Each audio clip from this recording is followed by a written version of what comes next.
right, so welcome. There will be a lot said today, so hopefully you brought a pen, paper, maybe a card.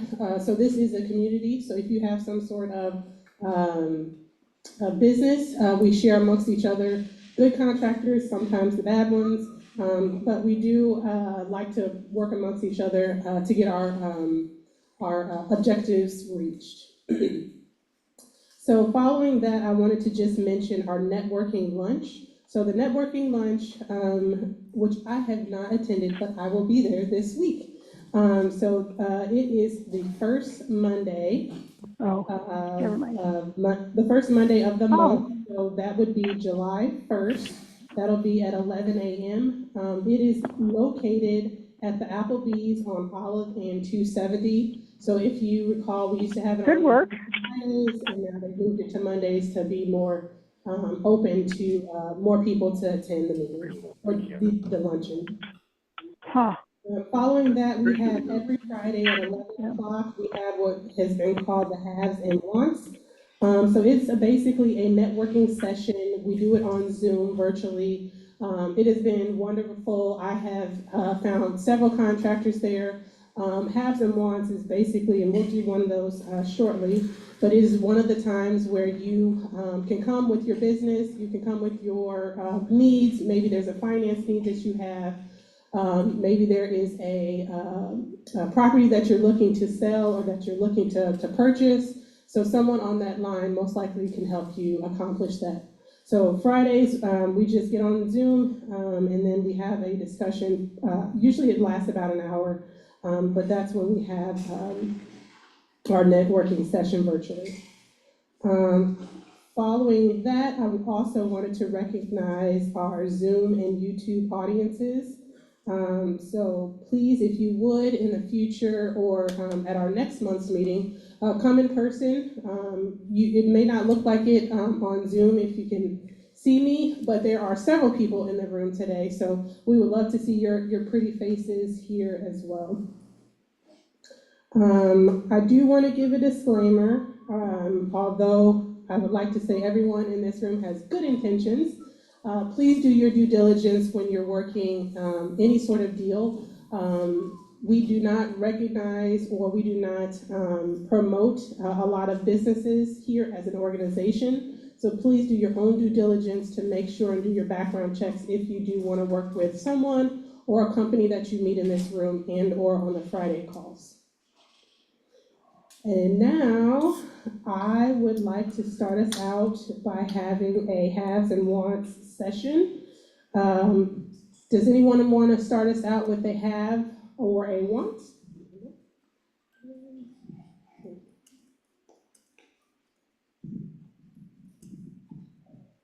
Hi everyone, I'm here representing REB Enterprises, which is a diverse, multi-field US-based company founded in 1987 by the owner Robert Bird.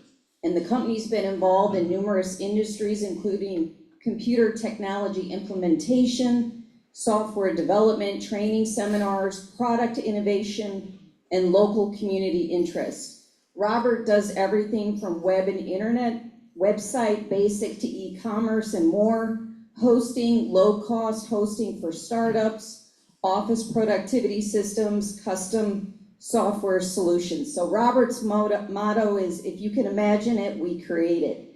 And his website is www.reb-llc.com. His prices are very affordable, and I do have flyers if anybody's interested.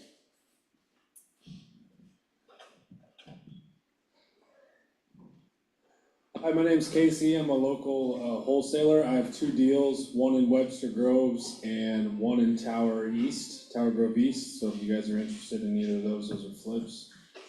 Look me up.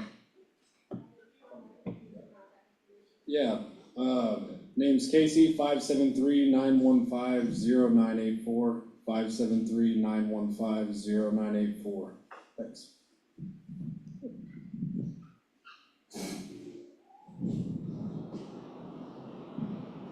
Hey there, everybody. My name is EJ. I'm a new rehabber. I'm looking for wholesalers, so if you want to get in contact after this, let me know. Yeah, new rehabber, looking for wholesalers. You can reach me at 314-951-4713. 314-951-4713.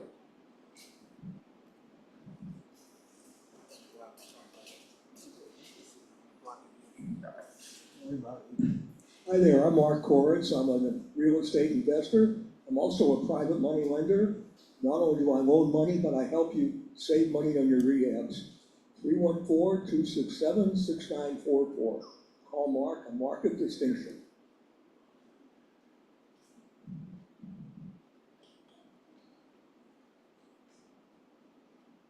How's it going, everybody? My name's Blake Silverman. Good to see some friendly faces. I know I'm kind of spend half my year in Tucson and finally back home for the summer. So I'm looking to acquire between 4 and 15 units, anywhere except for North County, North City.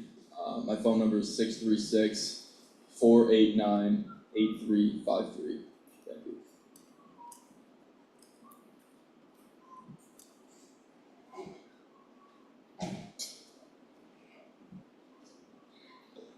Casey just told you he has 2 flips. He has one that I walked through the other day with him. If anybody is really anxious to do some work, he's got a beautiful property down on South Compton that could make some money for somebody, but it's a big, big project.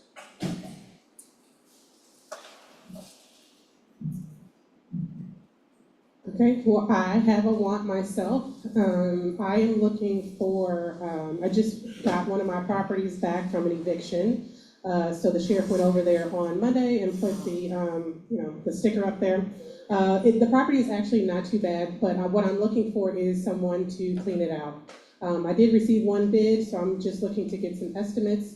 I can be reached at agray, Gray, property, PROPERTY LLC @gmail.com. So if you have a business or if you know of someone who has a clean out company, again, no couches. I think there's one couch in there, but it just needs to be cleaned out. A lot of clothes, the refrigerator does need to be thrown out. So looking for a clean out. So this property is in Central West End. I'm listening. I'm trying to say this. Listen. Any other halves? Are your wife came home? Oh, I was gonna tell you about the call. All right. Hi, I'm Dr. Charles Bruce, private lender, and if you need the juice, call Dr. Bruce, 636-346-8639. Thank you. Yes, he is.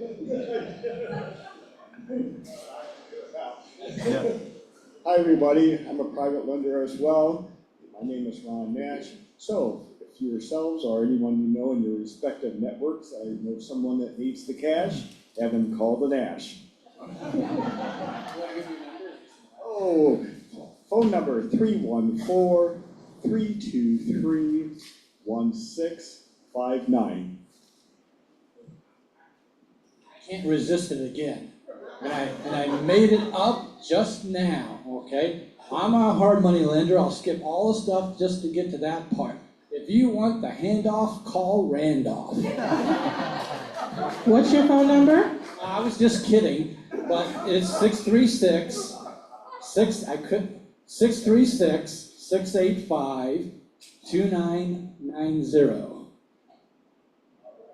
Lloyd leaves for one meeting and the train just goes right off the tracks. I'm telling you, no, I appreciate everyone in their businesses. Again, we are out here to make deals, and I appreciate everyone. If you need some money, there you go. You got 4, maybe 5 people in this room. So back to my point from earlier, get in the building. There's a lot of people here who can help you. Just come to the meetings and you can get a deal done. Any other haves or wants? Going once, going twice. All right, so now let's get to the meat and potatoes. So I'm gonna hand you off to our first speaker, Jim, who's here with Pride Restoration, Water, Fire, and Mold. You can see here from his sign, they've been in business for quite some time. I don't wanna steal his his thunder from, I'm sure, of the presentation he's gonna present. Oh, so, he's been in business since 1897. So, 1987, I do apologize. Did I say 18? I do apologize. 1987. Yeah, it's an old family business. So come on up, Jim, and give yourself a wonderful round of applause, please.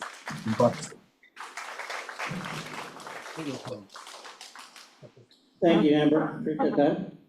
You did it to me. Yeah, I'm not quite that old. I don't know what- But no, I'm glad to be here tonight. I appreciate John inviting me to be up here to speak with you, and I've spoken to some other real estate investor associations in Collinsville. So if you've heard the speech or my presentation before, it's different, so you're in for a different presentation tonight, so. All right, so I've probably been around since, like you said, 1987. 37 years. I'm the original founder, president of the company, but we're family owned. And go ahead, Amber. I'll take the slide for me. So this is myself and my wife a couple years ago. So Susan is my wife and CFO for the company. She's years of banking and accounting experience, thousands of satisfied clients, and we have A+ BBB ratings. We're very proud of that. I'm veteran. Air Force, Navy, is there any veterans in the room? Raise your hand. Appreciate your service, sir. Appreciate it. Thank you for your service. So it's Air Force and Navy. So Air Force, and then I got out, started this business, and then I decided, you know what? I love it. I want to stay in the military. So, but the Navy, Air Force said I was too old. So the Navy Reserve said, we'll take you. So I got in the Navy Reserve for a few years. So I'm also a licensed public adjuster. Has anyone dealt with a public adjuster before for a claim?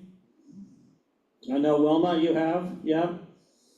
I tell you what, it's very important, and you know, there's representation out there for you. I can't help you in Missouri as a legal PA, but I do have PAs I'll recommend, and I'll give you that name at the very end, of a gentleman I work with, and he helps a lot of our clients get the money they deserve.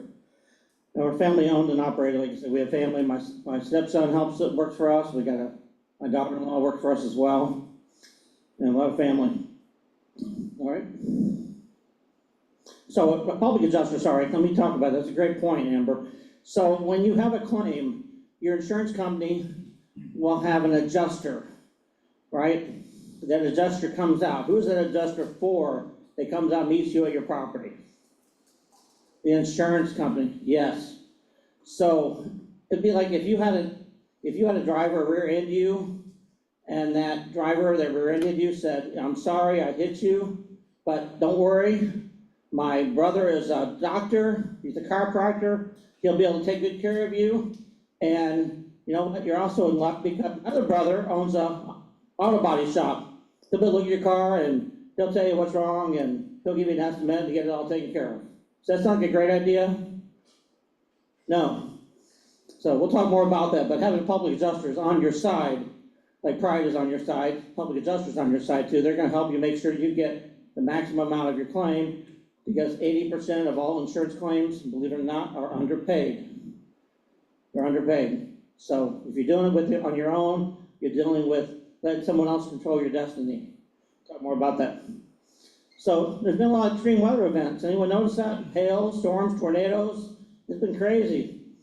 You know, back in 2022, anybody remember had a property in U City that flooded? It was horrible. We've had some in Granite City. They had 9 inches of rain, flooded 1,000 properties in Granite City. Rain comes down all at once. So that was the Pontoon Beach, Granite City. We did a lot of properties in that area too from 2019. So you know, those extreme events can happen. They will come back again. So what about tornadoes?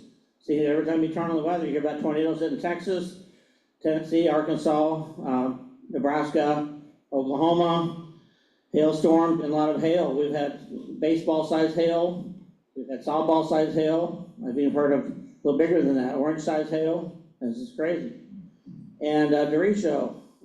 Has anyone heard of that word 10 years ago? Have we heard about it recently, haven't we? You know what that is?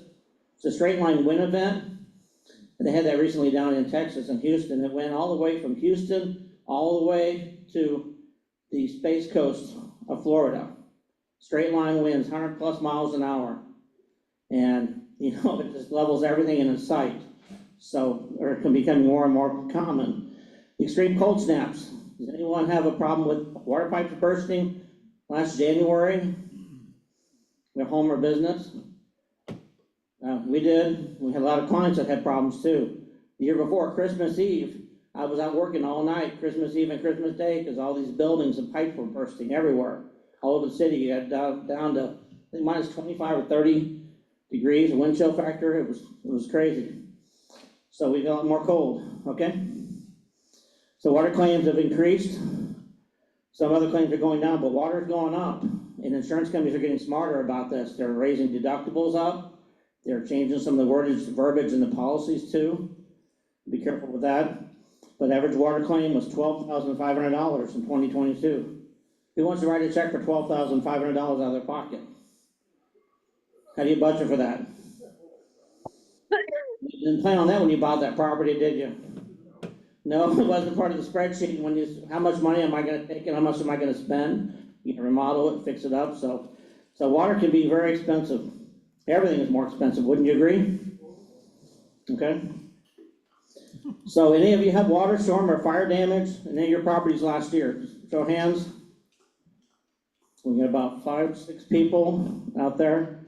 So the other ones, you didn't raise your hand, you may be raising your hand next year, or yet by the end of the year. Unfortunately, it happens. Things happen. I don't want to wish bad luck on anybody, believe me. I've had floods in my own house several times, so I wouldn't wish it on you, but it will happen. So hopefully tonight I'll give you some tips and suggestions, so if it does happen to you, you'll know how to handle it. And you know, the damage, it has to be remediated thoroughly. You got to get on it right away.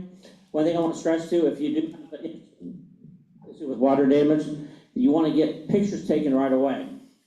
There's the tendency you come home from work and you see water all over your floors, and you panic, and you start getting the chop back out, and you start sucking all the water up, and then you go in the next room, you think you got what you saw, but then you realize you start walking on the carpet, and you realize, oh no, the carpet's wet too in the bedroom. And then you realize, oh, it got into the bedroom closet too. But you start cleaning it all up. What's gonna happen when you turn the insurance claim in, and you've got no proof of what was wet sometimes, because it may take a while for them to get out there. So you get document, you get a phone out, take pictures, take videos, and get it all documented first thing before you touch it. If your house is on fire, of course, you don't take pictures. Get out of the house, and, you know. But if you have water damage, you can take pictures from outside, but grab what you can get out of the house. All right. And as you guys check your properties for lingering issues, one thing I would recommend, you always check your properties. Don't rely on your tenants. If you have tenants, renters, to tell you, hey, that toilet's been leaking for the last 6 months.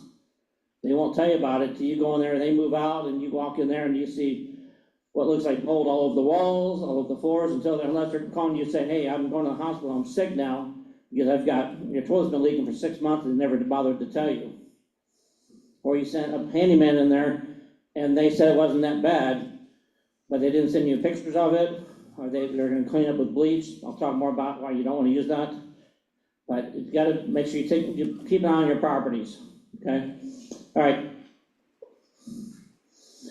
So everyone, of course, what to talk about should take mold serious, because it is a serious thing. A water damage claim, a lot of small ones we can take care of for $3,000 or $4,000, but if you leave it and don't take care of it, then you're looking at $10,000 to $20,000 to $30,000 potentially, depending on how long it sits and how bad the problem is. So no one's immune. You know, it can occur following any kind of, unattended spills.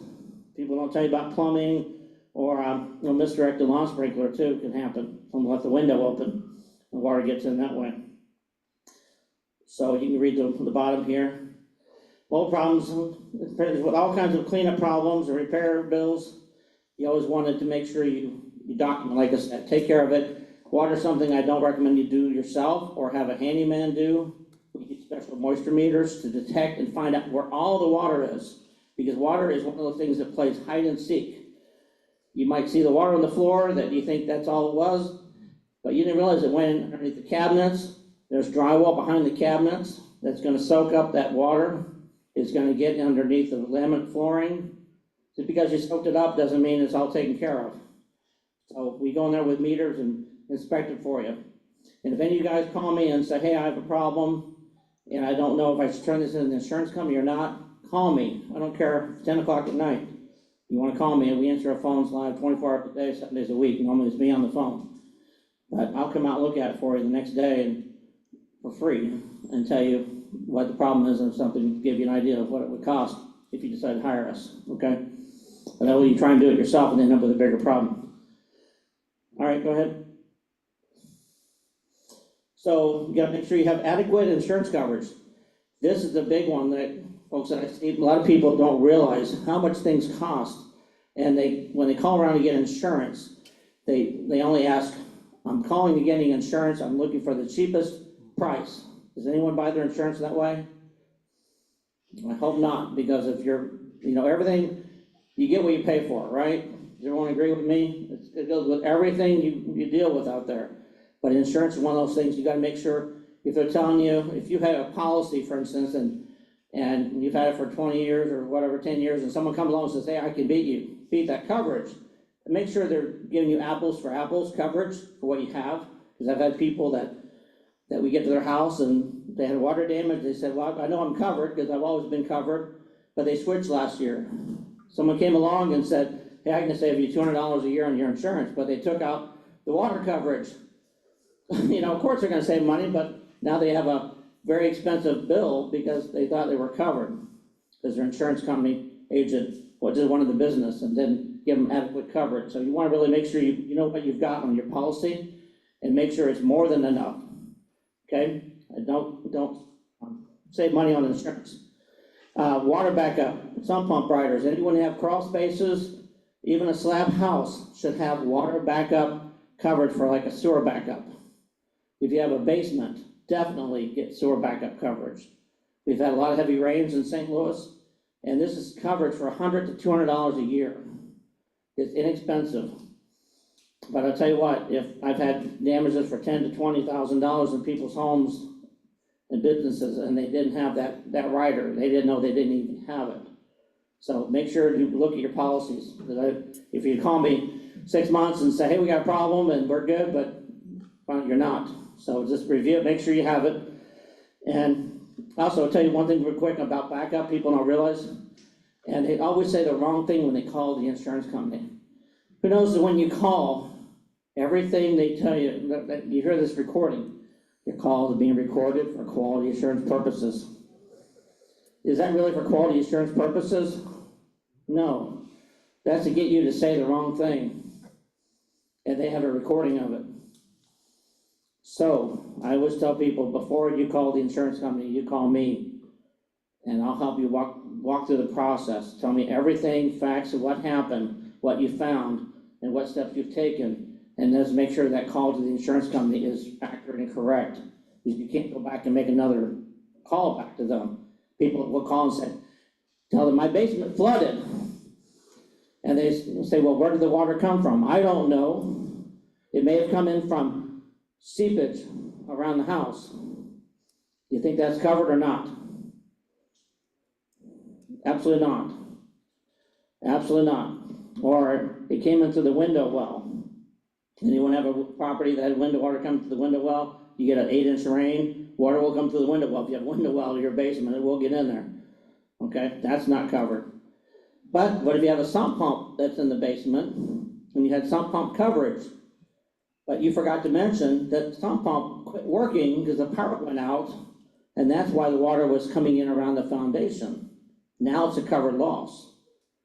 Okay, so I've had to go back and try to get the claim covered now, going from no coverage to $10,000 worth of coverage or more.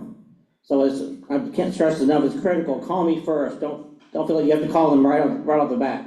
Let's make sure we understand what you've got. I'll look at your deck page with you and make sure you understand what coverage you have, so you make sure you ask the right questions and make sure you're gonna be covered, okay? All right, and also it covers you for sudden water damage. Don't call them and say, hey, this thing's been leaking for 3 weeks, and I just got around to getting it fixed, and now I'm gonna turn a claim in. That will not be covered either. It's called a maintenance issue.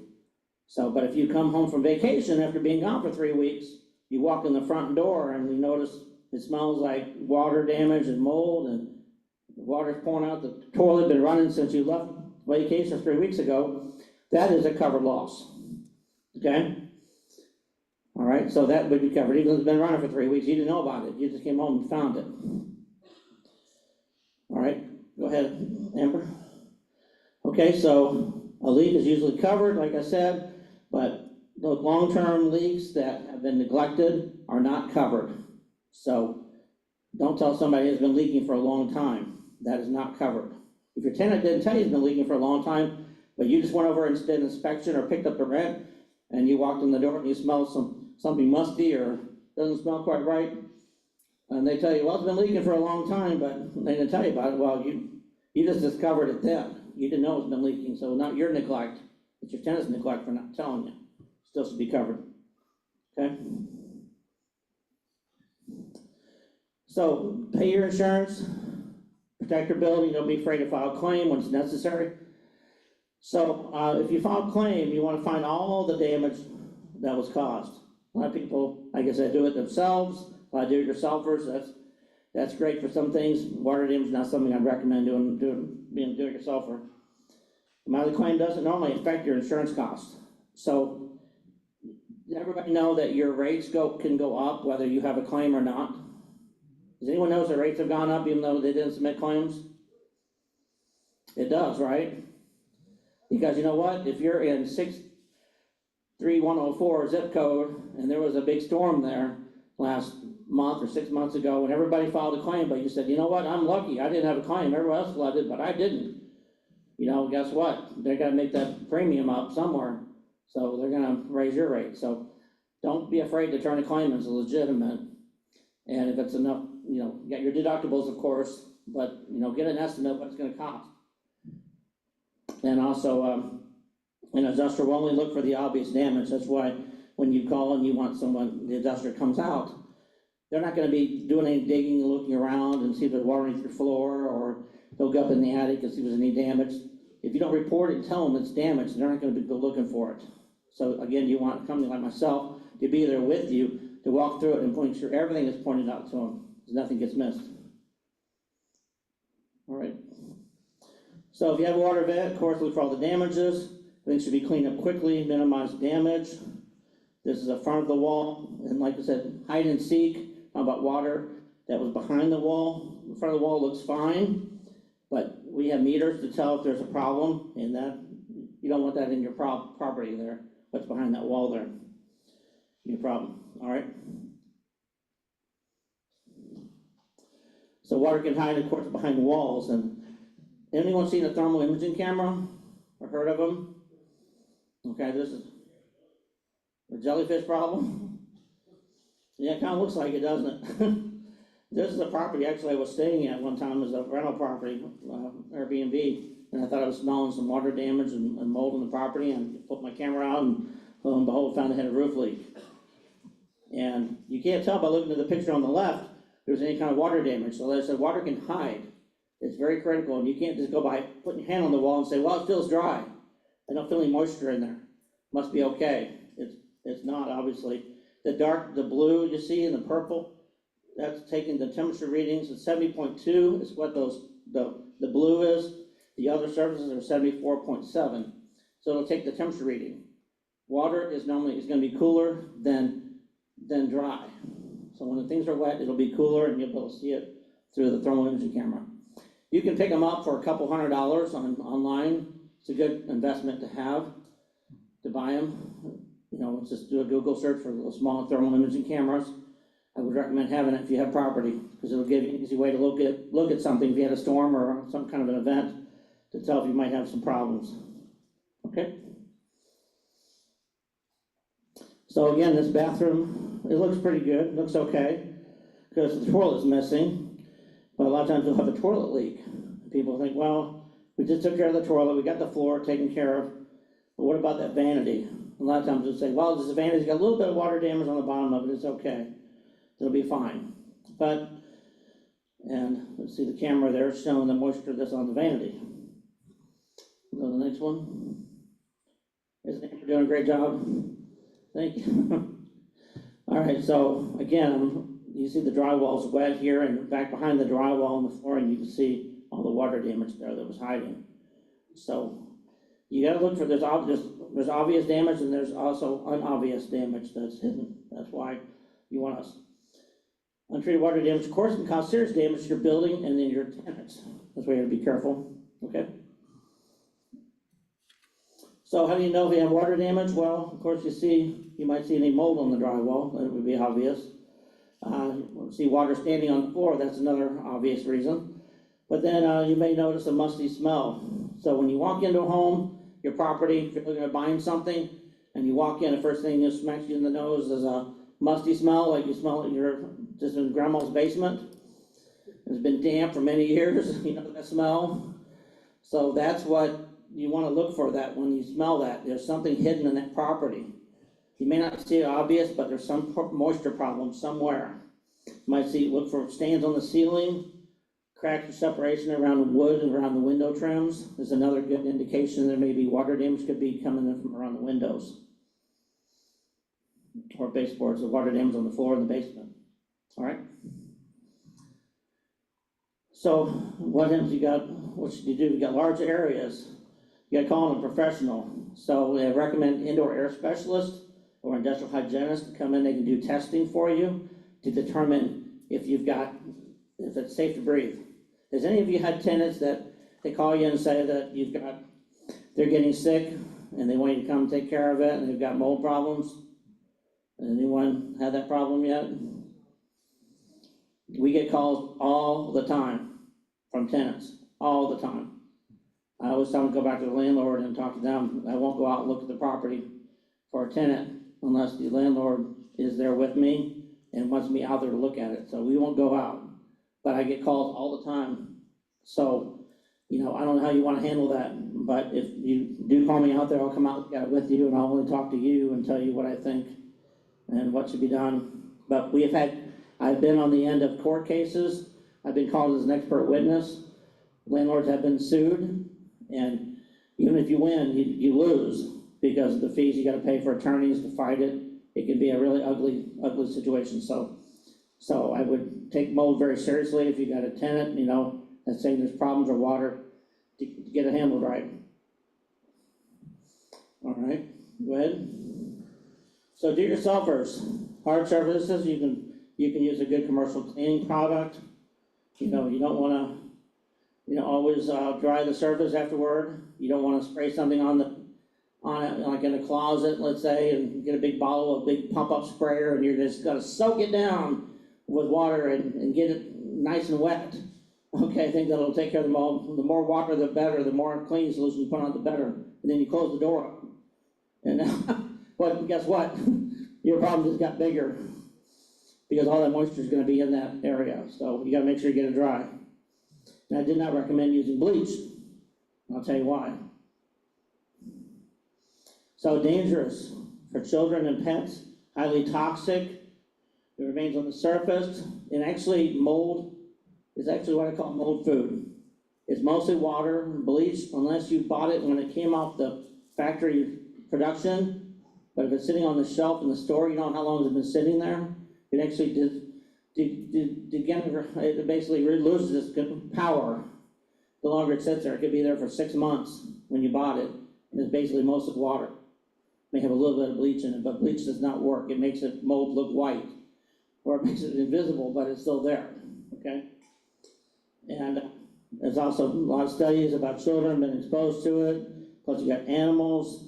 So there's a product that we use, it's called HOCl, which stands for hypochlorous acid. It's electrolytes water and salt. And we use, if you want more information about where to get it, let me know. But it's a very safe, it's used in our human bodies, it's used by our white blood cells, produce it to fight off infection and disease. But it's very good against mold and it's safe. You can put it around anybody. If you got asthma, you can breathe it. My wife has asthma, I know. I use it around there all the time and no issues. So if you want more information about that, let me know. That's a great product to use. And it's safe. Okay. What about asbestos? So asbestos been around for many, many years, hasn't it? So how many of you guys do your own renovations, or you guys hire, friends, contractors to do the work on it? Does anybody test before doing renovations? You don't have to admit, EPA is not here, no one's gonna take you away, so you don't have to raise your hands on this, but it's something very important I wanna talk about, because it's something I've seen people lose properties over. And because you can get by with it for many, many years, it never can happen, nothing can happen, but all it takes is once. Somebody comes around and finds somebody doing some work, and they ripping things out, nobody tested it. Ignorance is not a good excuse.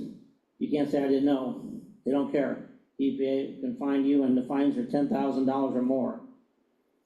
And then they'll be on your tail anytime you're doing work on a property, but it can be found in many of these things, from vinyl flooring, patching compounds, paints, acoustical ceilings, tiles, pipe insulation. It's everywhere. It was used throughout, started around 1930, I believe. So, and you know what? You can actually go to some stores and still buy products that have asbestos material in it today. Yes. It's not produced in the United States, but products that are imported in from other countries do sometimes contain asbestos. So you really should test everything. There's a company called EMSL here in St. Louis. You can do your own sampling if you like. Just take a little piece of the flooring. If you're taking a vinyl tile, before you take it up, take it and get it tested. And you can get a little sampling to see what, and they'll run the test on. They'll run a test on not only the tile itself, but also on the mastic. So make sure you get the mastic up too. And if there's multiple layers, sometimes you'll see in these properties, they put layer on top of layer on top of layer. They didn't want to mess with it. So make sure you get all the layers when you're testing it. And I see a lot of it in vinyl flooring. And insulation, roofing, if you do any roofing, pipe insulation, if you walk down into older homes, you'll see it wrapped around these pipes. So, and you may or may not have to take it up, you can just cover it up. But if you have water damage and it's wet, and it's sitting on a wood subfloor, you have to deal with it. You can't just leave it, because then you end up with a mold problem. So, but there's good news about asbestos. That something came out in May, all right? Talk more about that. So, true or false question. Can I have my workers remove suspected materials as long as they are following proper methods? Anybody want to guess on that? You got two options. What do you think? True or false? I hear false. All right. Anybody think true? No trues? Question is, true or false? I can have my workers remove suspected asbestos materials as long as they are following the proper methods. Okay. So we'll go to the next one. It depends. It always depends, doesn't it? There's a little caveat here. Okay. So you're right. Now it depends. What does it depend on? Well, it depends on how much asbestos there is. 160 square feet. If you have a kitchen, 150 square feet or 160 square feet or less, and that's the only asbestos that you found, yes, your workers can do that. Okay, take it up, as long as they're following safe methods, of course. Keeping it wet and doing that work. If you find her 260 linear feet or 35 cubic feet, that can be done by yourself or by your employees, okay? Now, of course, your employees should be aware that they're messing with asbestos. They should be proper mask and gloves and make sure they're not eating the stuff or anything too, not sampling it, so. But that was as of May 7th, 2024, so that was something new. It used to be all had to be done by. So that's something new I want to help educate you about. So, but I do not recommend, tackling a lot of asbestos. You got to get some companies out there. There's a company called Crossroads Services. His name is Tom. If you look up or write down Crossroads Services, if you need a lot of asbestos work done, abatement done, he's very fair and reasonable. I'd recommend reaching out to him. I don't do it ourselves. We call him and let him handle it. Okay? Takes the liability off of you. All right, mold control. The key is moisture, fix leaky plumbing, leads from inside the building as soon as possible. And also watch for any condensation, wet spots. You know, with air conditioning, a lot of people like to turn the air conditioning on. Now, it's not a good idea if you're gonna be leaving your home for some time, or you got tenants that are going out of town, and they want to turn the air off. It's actually very humid in that home, and that can cause a mold explosion as well. And you wanna reduce any moisture you have in indoor air. Increase your ventilation. And anyone have any of these little, this is called an AccuRite. It's a little moisture humidity reader. You can pick these up at Home Depot or Lowe's or Menards, and it's good to have this in your basement. Keep it in any areas on your properties and keep an eye on your moisture. Anybody know what your relative humidity should be kept under in your home? Much less than 60. About 40, correct, Amber? Yeah, 40%. So that way you can kind of keep an eye on it. So if you get around 60% over a longer period of time, you will start getting mold growing everywhere. Everywhere. So you want to keep your humidity under control. If you have a wet basement, probably with a wet basement, keep a dehumidifier in there. Keep a meter, or keep one of these little gauges with you to know where you're at on your humidity levels and make sure you're keeping it down, okay? This one is an AccuRite. It is basically it's a humidity and moisture, a humidity and temperature reader, okay? They have a little battery on it, and they run forever. So you can get these I've seen them at Lowe's or Home Depot. This brand is AccuRite, but just you want one that tells temperature and humidity. And it'll tell you if the indoor humidity is one that says 47% in here, which says is okay. That's still, you know, it's close to 40, closer to 40 than 60. But it will tell you, you know, what the low was and what the high was and the indoor temperature readings too. Okay? And they're about $20, $30 for those readers. Right?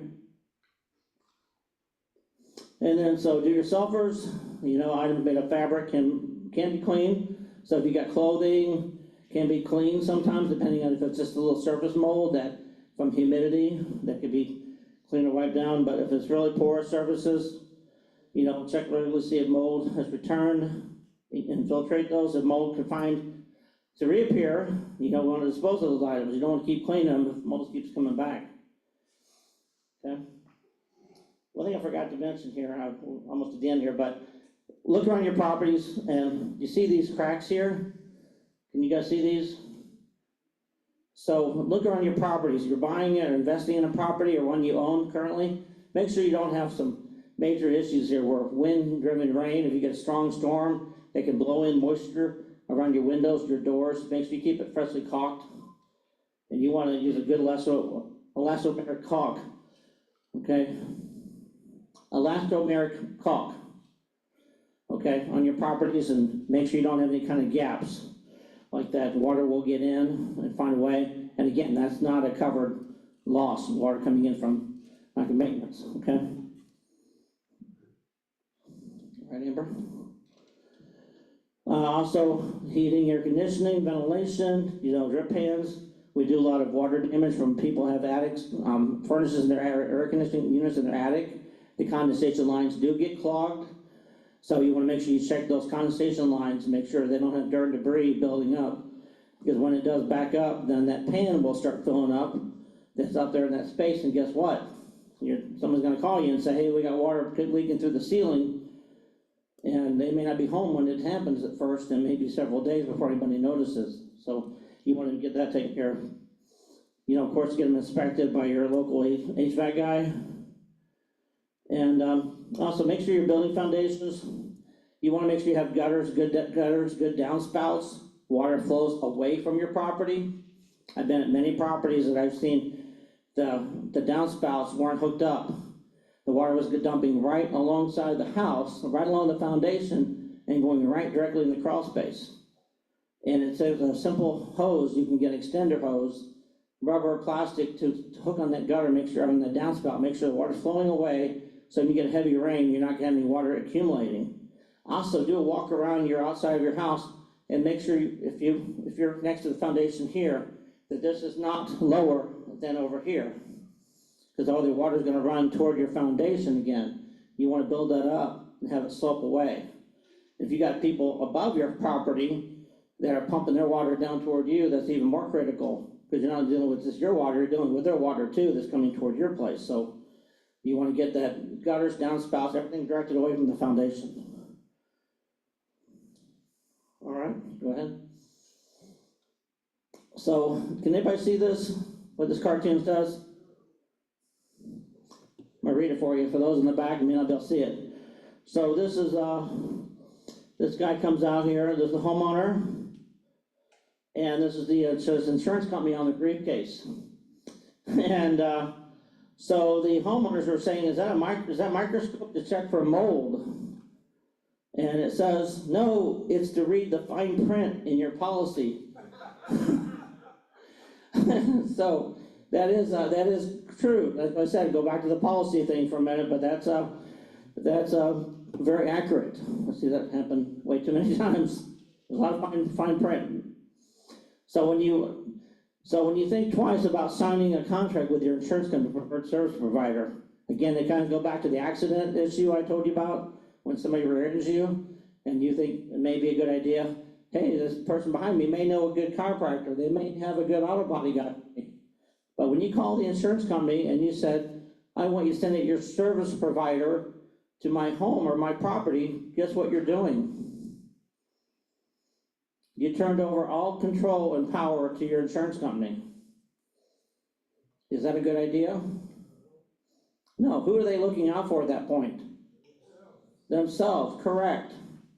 Even though I see these commercials on TV, they say, you're in good hands with Allstate. Like a good neighbor, State Farm is there, right? That's not always that's what you see on TV, that's what they want you to think, but that's not reality, okay? So you can decide who you want to work on that property, okay? You have full control over that, so don't let them tell you, hey, if you have XYZ come in here, I can't tell you we're gonna pay the bill. That's not true. They use scare tactics. Don't let them scare you, okay? All right. So again, you decide who works in your home or property. You own the property, right? And your insurance policy doesn't say, I need 3 estimates before you can do any work. That's not true either. You need to find somebody you trust and you like, who's got good credentials, is gonna take care of you. That's what you need. All right? So you may want to think twice, of course. Well, we already covered that one, so go ahead. So we have the experience technology to find hidden water. We come out and we do a mapping of the whole property. We take pictures and document everything for you. So we handle it to make sure everything is recorded for the insurance company so they can properly pay the bill, which is very critical. We don't want you to be stuck with anything out of pocket any more than you have to be, because that's your deductible. And again, this is what we can do for you. Water damage, mold, fire, or we've got 5 fire jobs we're doing right now for property owners. Remodeling, we also do reconstruction too. One thing I forgot to mention, I wanted to tell you guys about this, a real secret that a lot of you don't realize. So how many of you have renters that rent from you? A lot of you? Okay. Do you require them to have their own renter's insurance? Yes, everybody? Has anyone thought it's not a good idea, or it's not my problem? Hey, if they want their stuff to get ruined, that's on them. Anybody think about that? What, sir? And do you look at it to make sure what they have? That's great. That's wonderful. You guys are a smart group. Also, make sure you can be listed, as an additional interest on that policy as well. So if they show you they got insurance today, they move in tomorrow, but what happens, they don't pay that premium the next month it comes around, they said, you know what, I'm not gonna pay it, right? Yes, sir?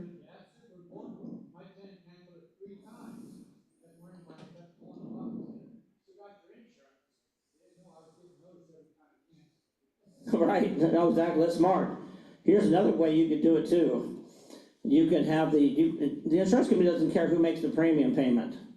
So let's say if your rent is $1,000 a month rent for that property, now it's $1,025 a month. You make the premium payment. As long as they sign the policy over, they sign the application agreement, you can actually make that premium payment and make sure it gets paid. So that way they don't have a problem canceling. The other thing I've seen with properties too, that if tenants always careful with your property, they treat it like their own, right?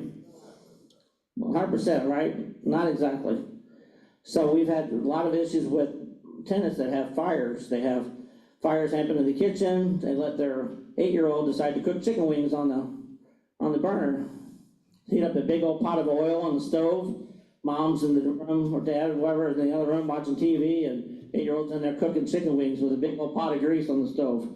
And they throw these cold frozen wings in there. And before you know it, you got the kitchen's on fire, and they panic and they throw water on it. That's a good idea, right? Nope. Then you went from a small fire to a raging fire. So is that tenant liable? Yes, they are liable. Do you know tenants also carry, or should, every policy does cover what's called liability insurance? You guys know that too? You can go after them for your deductible and your out-of-pocket expenses. What about your other tenants that you're having to relocate now because this person was not responsible with your property and they did something that was neglectful? They can help offset some of that expenses. So that's why renter's insurance is so critical and so much you want to have it. You're not paying for it unless you pay for it and then increase the rent, but whatever. But you want to make sure they have it. Don't ever say, we don't require it, or we don't care if you get it or not, because it's so important to make sure you get that rent payment. Because they got insurance, you're still going to get paid your rent, even though they're not living there now. They're going to get a new place to live. They got renter's insurance. But make sure it's enough money in there. I've seen people with $10,000 of coverage, and that's it. They paid like $10 or $20 a year or something. That's not nothing. So make sure they have enough to pay for them to move out. You can get renter's insurance for $150 a year. That's decent coverage, okay? All right. Sound like a plan? I hope you guys learned something tonight. Yes, sir. Yes, sir. Go ahead. Yes.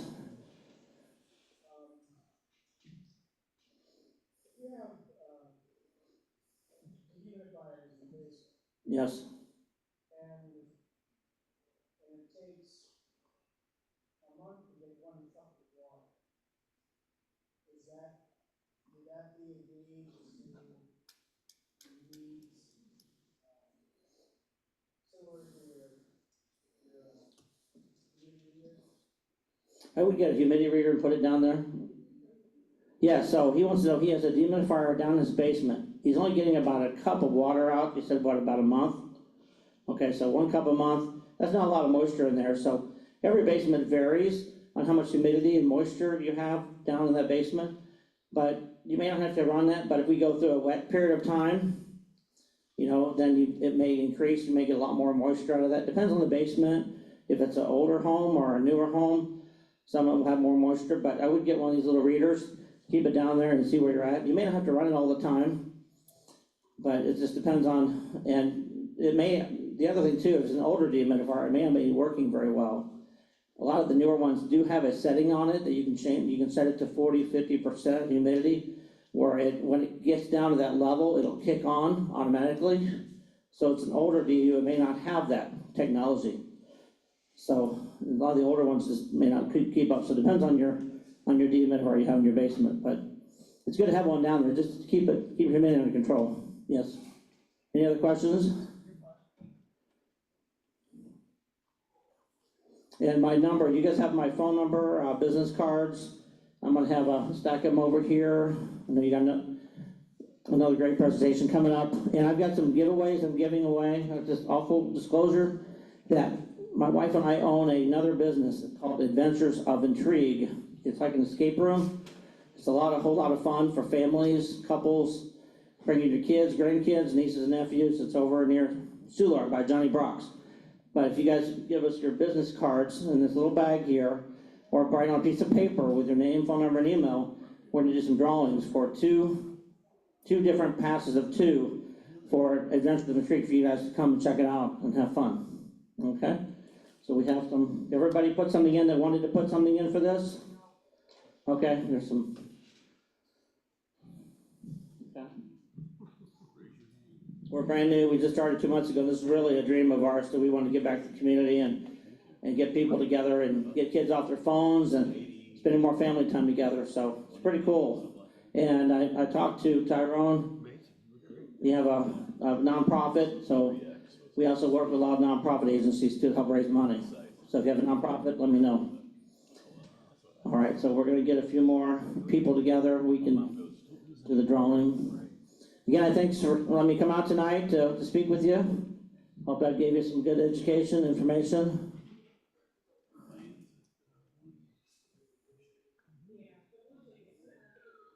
Okay, so you have a blue ticket, everyone got a blue ticket in? Okay, blue tickets. All right.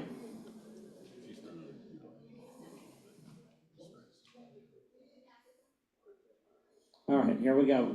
Gotta make sure everybody's got a chance. So it is a $70 value for this, per person, or per thing. And you can just let me know when whoever wins, I'll get your information, reach out to you, and then I'll give you a gift card, and you can pick when you wanna go and who you wanna take with you. Okay? But we have 12 different adventures to choose from there.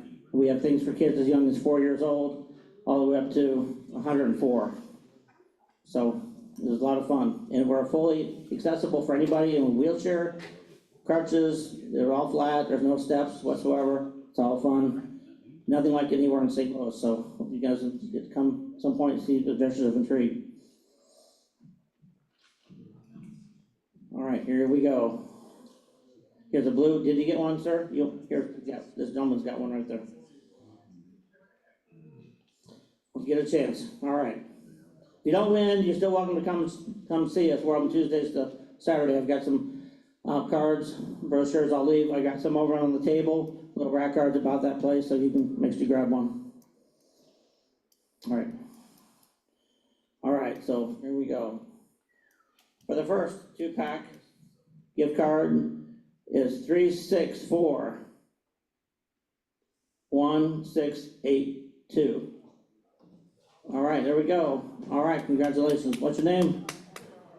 Charles. All right, congratulations, Charles. Charles with the cash has got, all right, cool. All right. Actually drew 2 of them out, so I'm gonna do 2 more drawings. All right, instead of just 2 total, I'll do 3. All right. So the next one is 3641654. Who's got 364? There we go, in the back. What's your name? Derek. All right, congratulations, Derek. All right, 2 tickets to Adventures in Intrigue. You need to choose what adventure you want. There's like 12 different ones to choose from. You can choose when you want to come. It takes about an hour, but we don't kick you out if you don't get it done in an hour. We give you time to finish it too. All right, next one. The last one, 3641650. All right, is that Steve? All right, congratulations, Steve. All right, sir, that's cool. And you got my number, information. Don't hesitate to reach out to me if you have any questions at all. I don't charge for advice. Okay? All right? Thank you.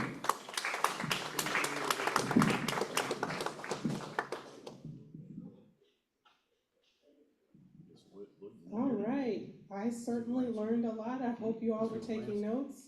What was that device called, a hydrometer? This one is a humidity temperature reader. Use one of those stores, box stores, find them online too. We take humidity and temperature readings. Nice. Okay. All right, so for our next presenter, have you ever had to evict a tenant? Okay, just told you all I got my property back Monday. Do you have a problem tenant now? What do you do? Are you a DIY, or would you prefer to have the #1 real estate attorney working for you? Many of you personally know our guest speaker this month from attending our virtual Friday networking sessions at 11 a.m. With Katharyn Davis. She joins us the first Friday each month for the Ask the Attorney. In fact, she helped us pioneer our Friday events with the weekly updates during COVID. Are you prepared for challenges coming up for your landlords after July 1st? Tenants will be entitled to free legal representation paid for by your state dollars, while you have to pay for their evictions. Kathy will be taking time out of her jam-packed schedule to share the latest proceedings that are going on behind the scenes. She has also set aside a little time for Q&A to answer your specific real estate questions. You'll be blown away by Kathy as she has to say this month. Not only is she filled with legislative facts, she is also so entertaining and highly educational. You will learn, laugh, and avoid costly mistakes. And if you think this may not apply to you, think again. A good tenant can turn on you in a second. Know what to do before you have a problem. Insider knowledge is always best. The best investment you'll ever make is in yourself. Invest a little of your time now and potentially prevent thousands of lost dollars and headache later. So let's put our hands together for Miss Katharyn Davis. Please, for this go around, we'll do the questions at the end.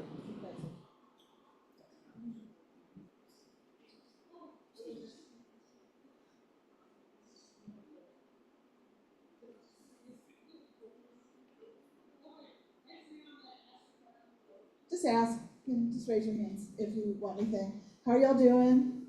So at the beginning of the pandemic, John reached out to me and said, oh, we're gonna try this phone thing. And, you know, I can remember Chris and Christine and I were all in our conference room on my cell phone, handing it around. So I think half the time our heads were upside down and trying to keep everybody going during the pandemic, trying to keep us going, because since about 1985, when I was 5 years old, and I started practicing law, I've been in court pretty much every business day of my life. And when the pandemics shut the courts down, I mean, all my friends are bailiffs. You know, I have no social life if I can't go to court.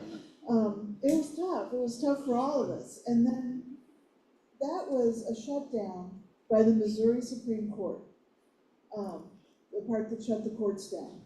I know that our legislature recently passed a law against eviction moratoriums in the courts, but the legislature can't be over the courts. You know, we have the three branches of government, right? And in Missouri, that's the legislature, the courts, and the governor.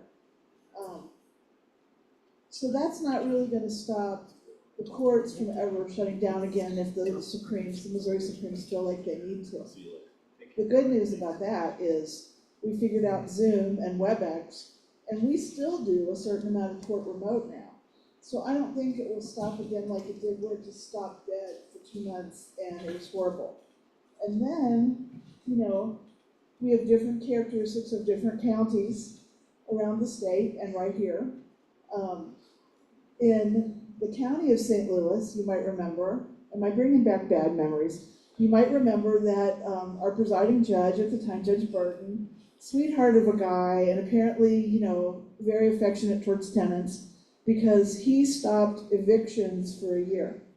He felt that even once we were back in court, first we did court, you know, on Zoom, and then we got back in court, he felt even after that, even after we started having vaccines and, you know, what have you, he felt that he could not let the fragile blossoms in the sheriff's department go out and evict people.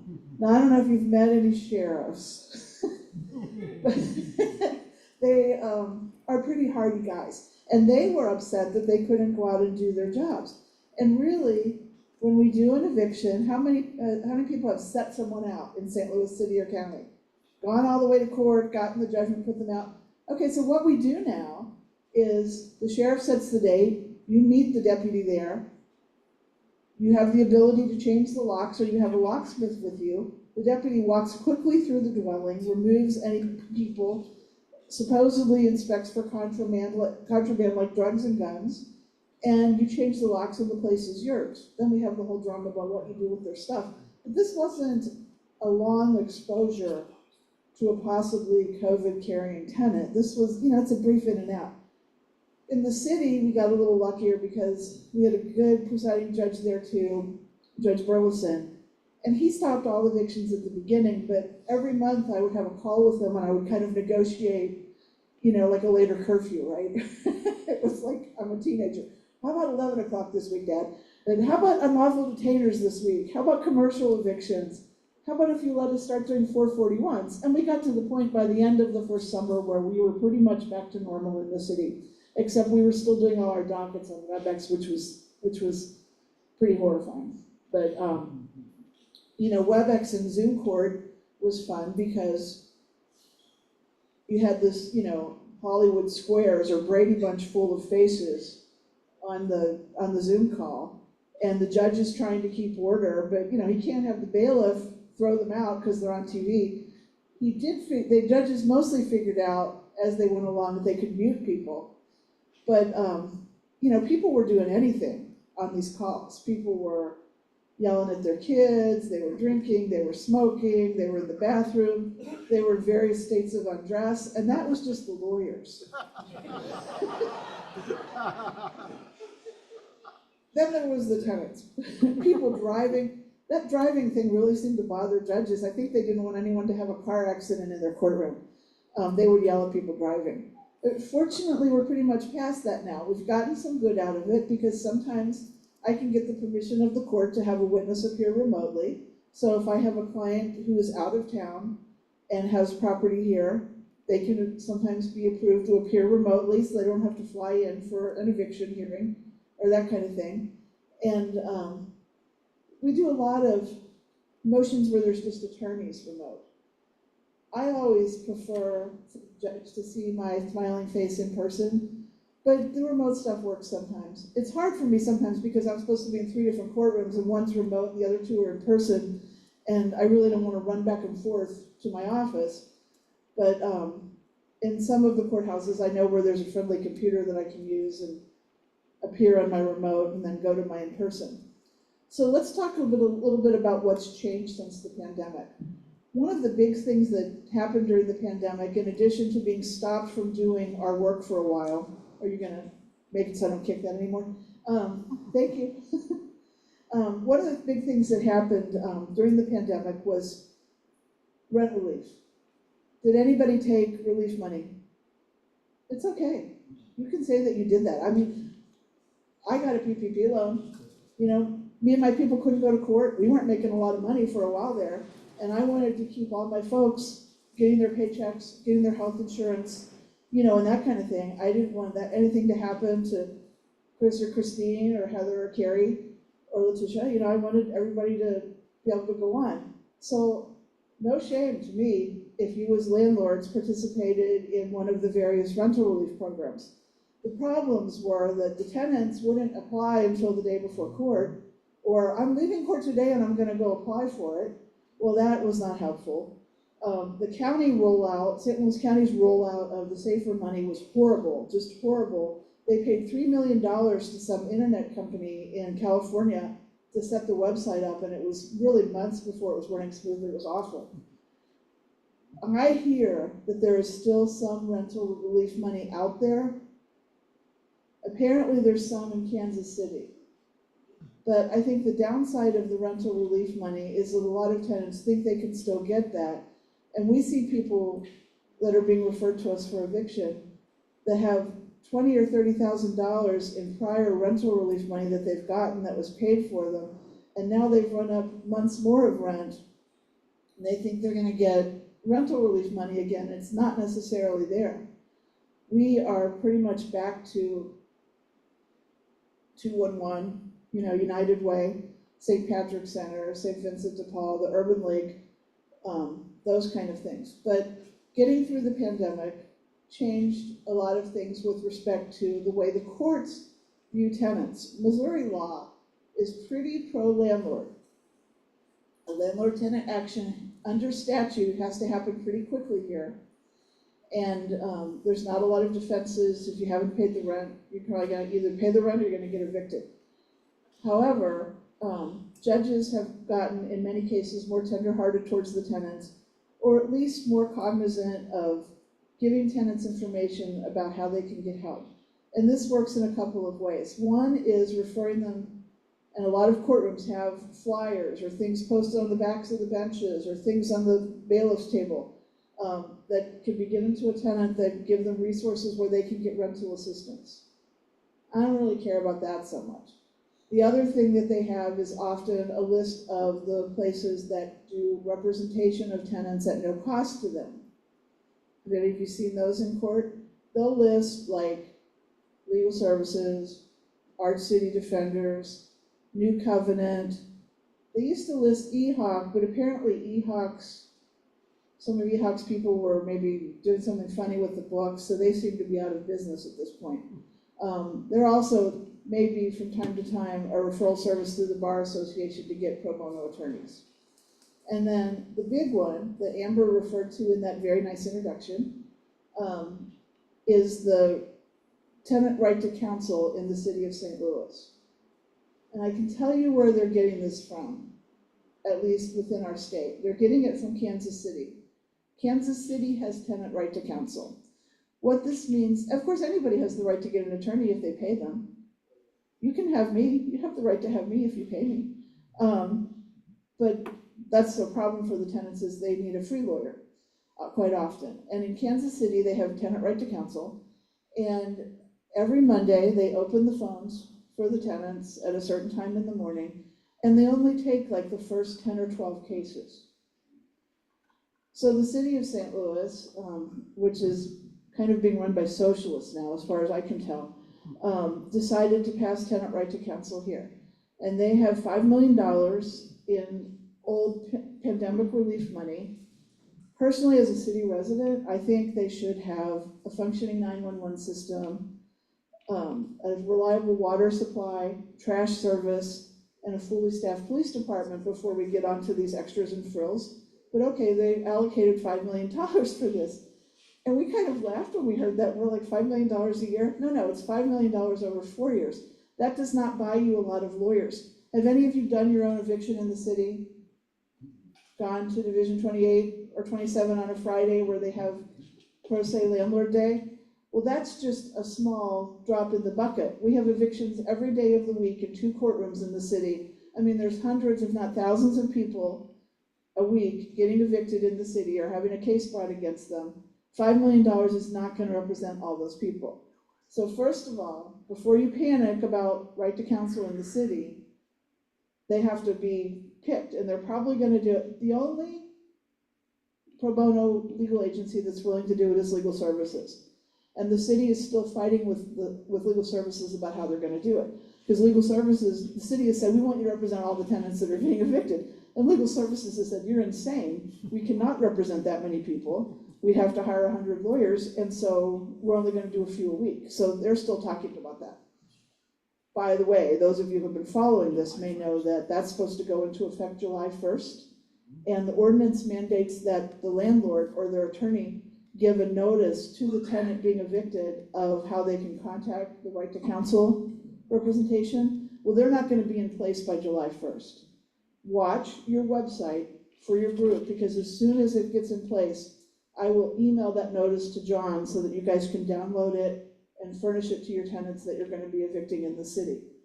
And I think it's going to be a very small percentage of tenants who will actually get the right to counsel. First of all, half the tenants are ghosting us as soon as they quit paying the rent. They're never going to come to court. You're never going to hear from them again. They're not going to return your calls. And at some point during the process, you're going to find the property abandoned. Is this a movie you've all seen? Right? Okay. The ones who do try to get the right to counsel are going to have to get through on the magic number quickly enough to get one, and that's going to be very few of them. However, if you are doing your own evictions in the city of St. Louis, and the tenant gets a lawyer, and they could do that now even before right to counsel, because they could go to Legal Services, Art City, New Covenant, or whatever, and do it. You probably do not want to represent yourself. At that point, you want to reach out to an attorney. and there's several of us who do this, who do good jobs. I'm the best, but there's several of us who do this. Am I right, Herman? Yeah. There's several of us who do this, and for those of us who do a lot of it, we do it on a volume basis. It's not that expensive. So it's not gonna be like a fancy house payment. It's not gonna be that bad to hire us. Or at least call me and let me talk to you about it. And let me tell you what one of the big pitfalls is if you're representing yourself. If you're using the forms in the courthouse given out to people who are unrepresented, what we call pro se, to file an eviction, those forms are not compliant with the law. So the court is gonna tell you, here's the form that you use. You're gonna fill out that form, all well-behaved and innocent, file it, and a legal aid attorney is gonna come along and say, ha, you filled out the form wrong and that form is defective and I'm gonna move to dismiss your whole case. Chris was in court this morning on one like that, where the person started out representing themselves, they got a legal services attorney, and they just didn't have, the form just doesn't have the right boxes. Because it used to be, back in the day, when we filed a regular rent and possession, regular eviction, we could only sue for rent, possession, and court costs. Then in the early 90s, they did a massive overhaul to the rent and possession statute, and they said now we can ask for rent, possession, court costs, and other fees like attorney's fees, late charges, bad check charges, provided there's a lease and they're provided in the lease. We can still not ask for physical damages. However, part of that statute says you can only proceed to evict the person, to physically put them out for rent and court costs, not for the other things. So the logical extension of that is that you have to itemize those things so that the court can tell how much is rent, and they know how much is court costs, and how much is other stuff, so they can decide whether or not they can award an eviction or not. Are you guys following me on this? Am I explaining it good? You got me? Everybody good? Okay. They also now require, because of a change in the Missouri court rules, that you attach to your lawsuit, any kind of lawsuit, any document that you're relying on in that lawsuit. What is your document in a rent and possession? It's your lease, right? So you're gonna have to attach your lease when you file the lawsuit, and you're gonna have to have a copy of that lease attached to the lawsuit when it's sent out to be served or posted on the tenant. A lot of people don't know this. I can tell you a lot of lawyers don't know this, and they're not doing it. We, of course, are doing it because we are perfect, but in fact, when we saw all this coming and we knew that the court forms were not right and it was gonna be a long process to get the courts to change them, we have our own form now. And I'm happy to share that with anyone, who wants to call my office, I'll send it to you. We have our own form for the evictions and we have our own form for the judgments, because the same thing is true on the judgment. When you go into court, there's gonna be a big table with forms on it, or shelves, those kind of shelves where you can put documents in, and there's gonna be a form for a judgment and a rent and possession, and it is not compliant with the law. In St. Louis County, they want you to file a second piece of paper in addition to the judgment that does all the itemizations, but they don't tell you that. And it's kind of hidden on the table, and it's not a triplicate form like the judgment is, and you're probably not gonna notice it. A lot of attorneys don't. So our judgment form itemizes everything that we're taking the judgment for: the rent, the late fees, the attorney's fees. We have one category that we call utility and other, and I think someday somebody might make us break that out, but we're just going with it now because we're so far ahead of everybody else that we're not getting yelled at by the judges yet. And we itemize that all out, come to a total, add the court costs, and that is our judgment. And that's what you really have to have. Probably a lot of the times you'll get away with not doing it, but if an attorney enters on the other side, they're gonna see that right away, and they're gonna go after you. They're gonna try to do a motion to dismiss and just get your whole case kicked, and then you've lost that court cost, you've lost the time, and you have to start fresh, and the court still doesn't have the right kind of form to help you file it.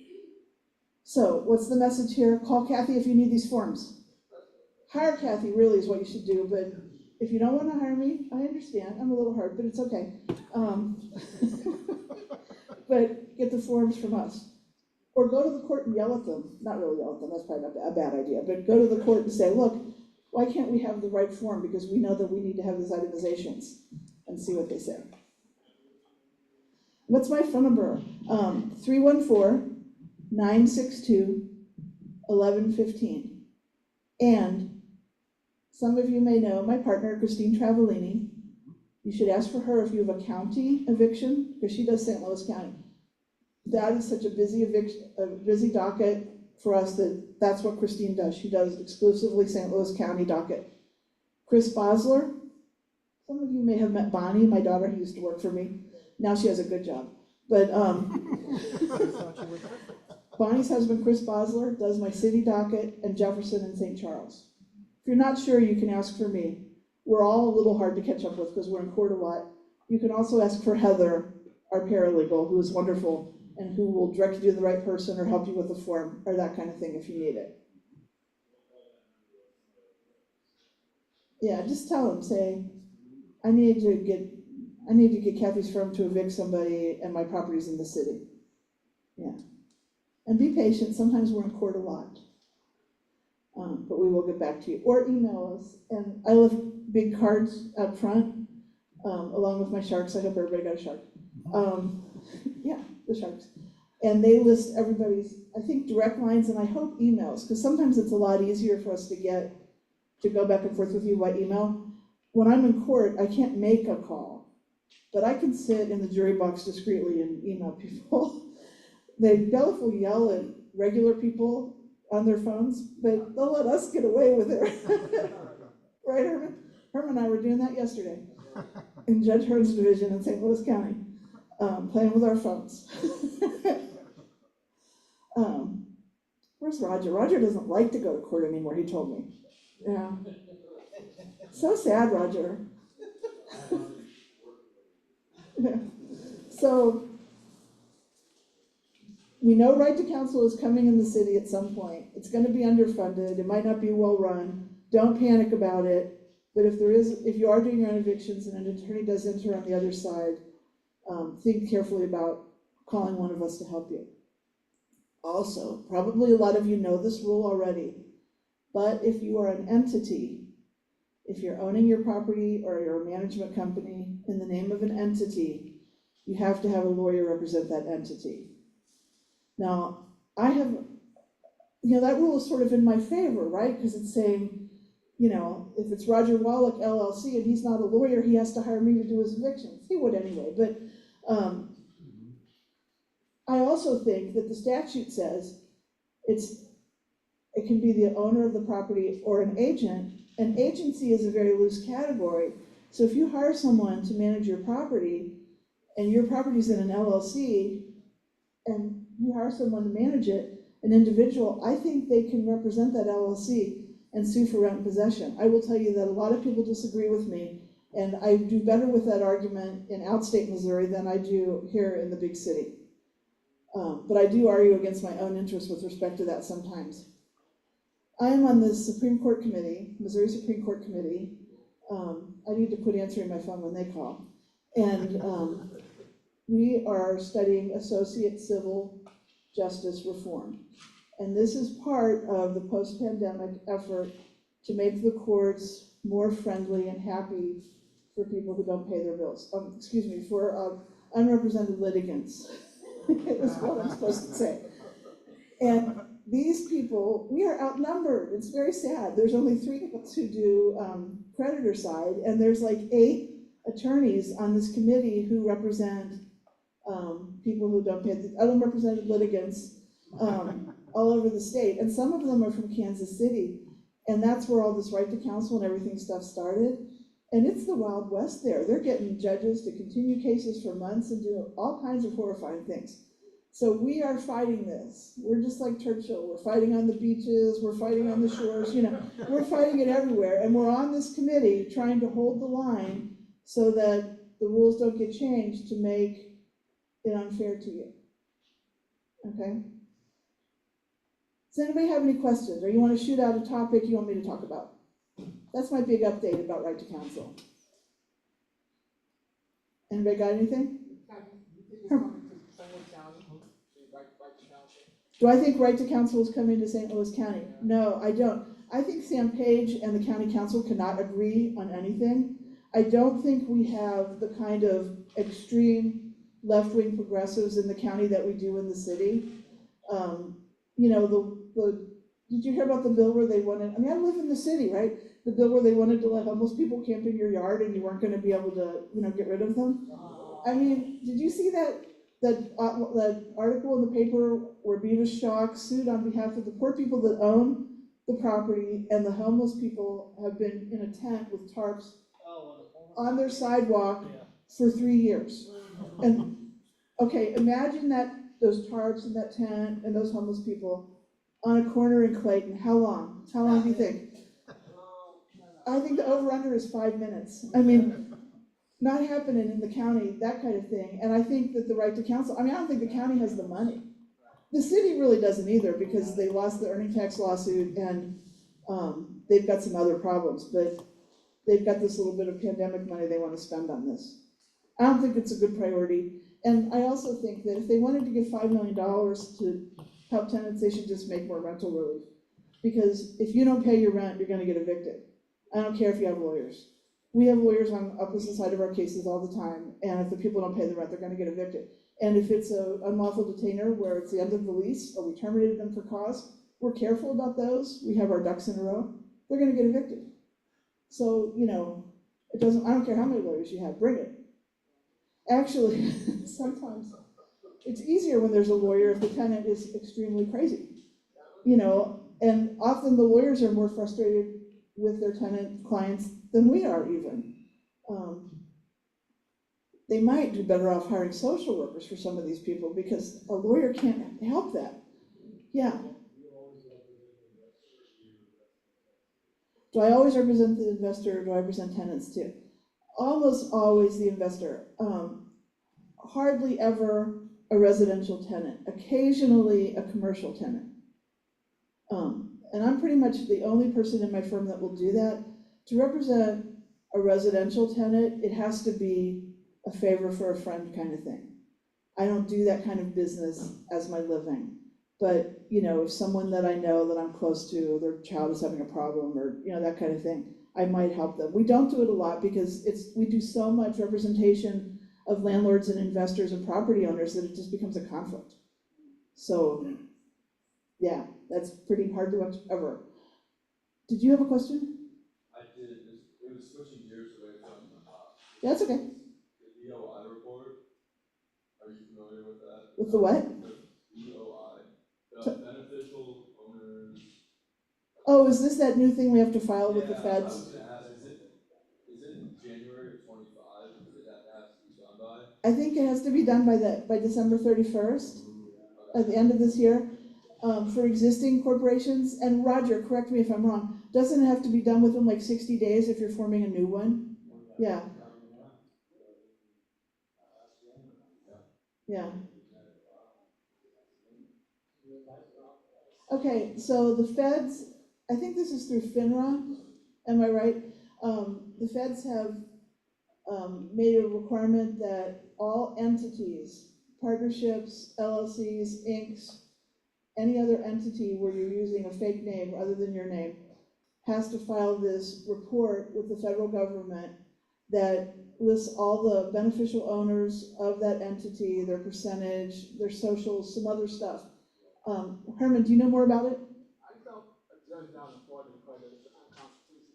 Well, I think he did not stay it for everyone. I think the stay is limited to just that case. So we're kind of keeping an eye on that to see if that changes. But right now, I would say technically you still have to file it. We have, I guess, until the end of the year to figure out if an appellate court is going to take it up and stay it for the whole country or not. But the situation right now is you're going to have to file it. Yeah, I mean, it's any entity that is a document recorded with the state. So it's like an LLC, C corporation, trust with an EIN, it's the state filed entity. It's like a land trust, it doesn't apply to.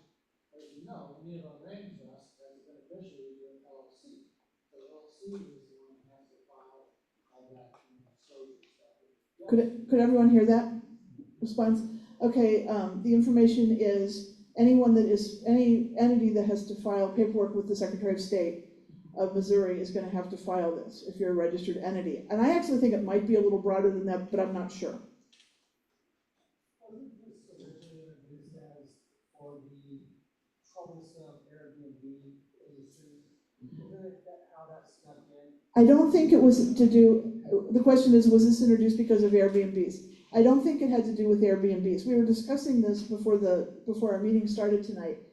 And I think I read that this was supposedly a fighting terrorism.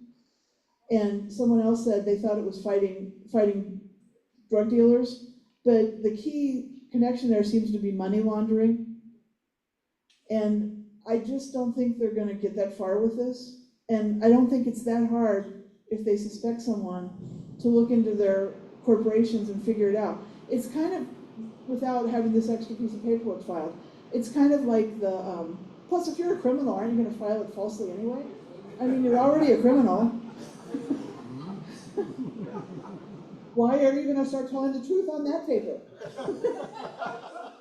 Right, I mean, it doesn't make any sense to me. It's just kind of like, the city of St. Louis is saying, we're gonna stop anybody that's not within 20 miles of the city of St. Louis from owning any property and renting it out in the city of St. Louis because we don't know who they are.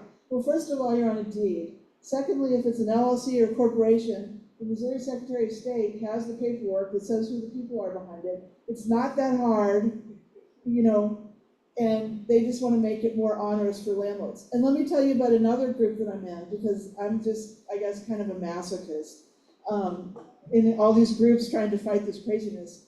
The realtors in the apartment association started a group called the Housing Solutions Coalition when the city started getting really crazy with some of these bills they were going to pass.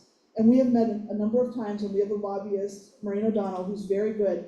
And we have had aldermen come to meet with us, and someone who works for Megan Green, and we have gotten them to moderate some of their positions, and we're saving you some aggravation. It's hard to crow about a success when the success is getting them not to do something, but we have been successful. We got the whole thing with the registration enlarged, so it's like within a 100-mile radius of your property rather than like within 20 miles, whatever they wanted. We got the whole mold thing just stopped once we pointed out that scientifically there are a lot of different kinds of mold. A lot of mold, as you know, is due to tenants' poor housekeeping, and they wanted to have all these penalties if you had mold if the tenant had mold in their units. Well, that's not even going to be your fault. A lot of mold is harmless. There's like hundreds of thousands of kinds of mold. So they realized that they were not, going to be able to be successful with that. We got the air conditioning one modified. Did you hear about that? They wanted to make it so that everybody would have, 65 degrees in their whole unit. Now it's just between 65 and 80 in one room is the minimum requirement. Now, most of us know that when the air conditioning goes out, it's because the tenant didn't pay Ameren. And that's what really happens. But so we've gotten some of these crazy propositions moderated. And the whole, letting the homeless encamp everywhere, I think, is also dead in the water. Not necessarily because of this coalition, but because everybody in my neighborhood, the Central West End, said, wait a minute, what? and they decided they needed to back off from that one. What else we got? Yes?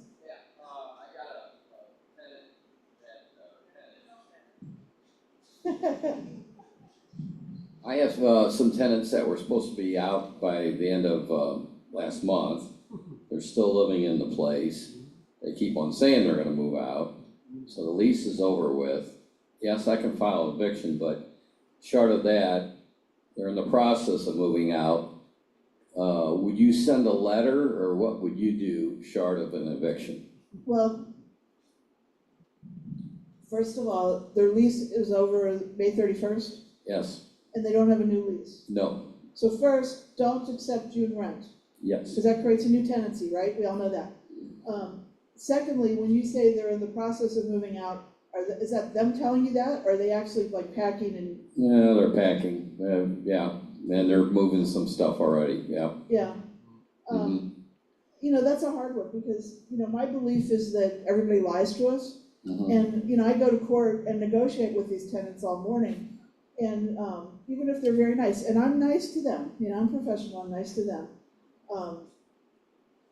But I'm just assuming they're all lying to me, you know? And sometimes it's more obvious than others, but, I mean, I would be looking at things like packing, and if they're actually moving stuff out, that kind of thing. We would send a letter Mhm. if you wanted us to. I don't know that, that would impress someone like that. Have you thought about asking them, but we could try that. Mhm. We charge about $150 to do that. Yeah.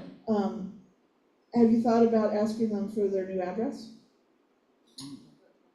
Not yet, but I will. And maybe confirm with the new landlord? Mhm.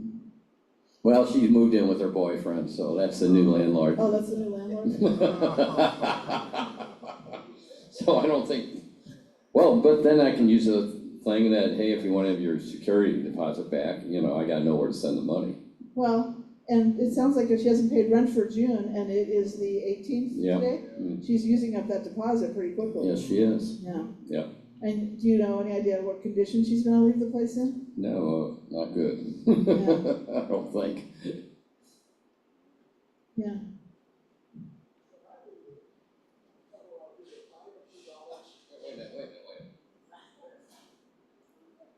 What we have done, tell her we'll give her $500 cash once she has everything out of there and the place is clean. And Cash for keys. that goes a long way. Sometimes that works, sometimes, you know, you don't wanna give them the cash before you have the keys. When they're out the door and everything's clean. Right, I'd like to say something else too. Fortunately, I've only had 2 evictions. You handled it, Kathy. Christine Travellini handled them, and they went very well. Thank you. thank you so much. Christine is very good, very tenacious, very aggressive. We've had all this stuff with the pandemic. We've had a lot of turnover with our judges in St. Louis County. It's been a very difficult few years, and she does amazing. I mean, it's just really, incredible how she just sticks in there. She's got our new judge, we have a new judge we really like. Christine has her cell phone already and calls her about stuff. I mean, she's on top of it, it's very good.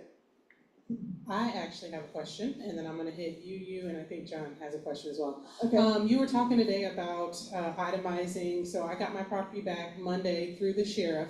I have a property manager. We went in and there's just, I mean, it's not trash, but she left a bunch of stuff. Can I send that information to my property manager and get that added into the judgment?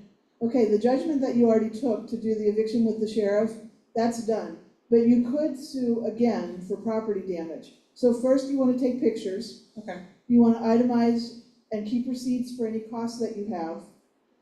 You know, sadly, a lot of what we see is we get the eviction judgment and we don't even have a way to collect that judgment, let alone file another lawsuit, track the person down for breach of lease and ask for the damages and, you know, that kind of thing.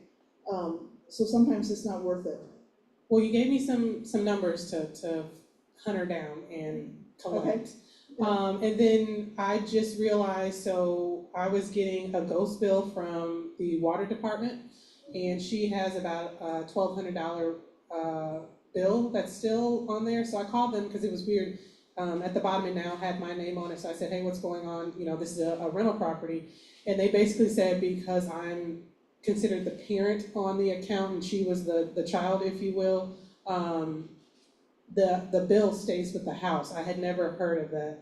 So I'm curious, I assume I need to add that on there as well. Yes, you should. And don't forget to send your itemization and apply the deposit within 30 days per Okay. state law. If you don't have her new address, send it to your property, and who knows what the post office will do this, you know, these Yeah. days. But they're supposed to forward it, but you gotta do that, or they can sue you for double, which is completely unfair, but they could. So you Okay. gotta do that. Okay. Okay. Yeah, hey, thanks, Kathy.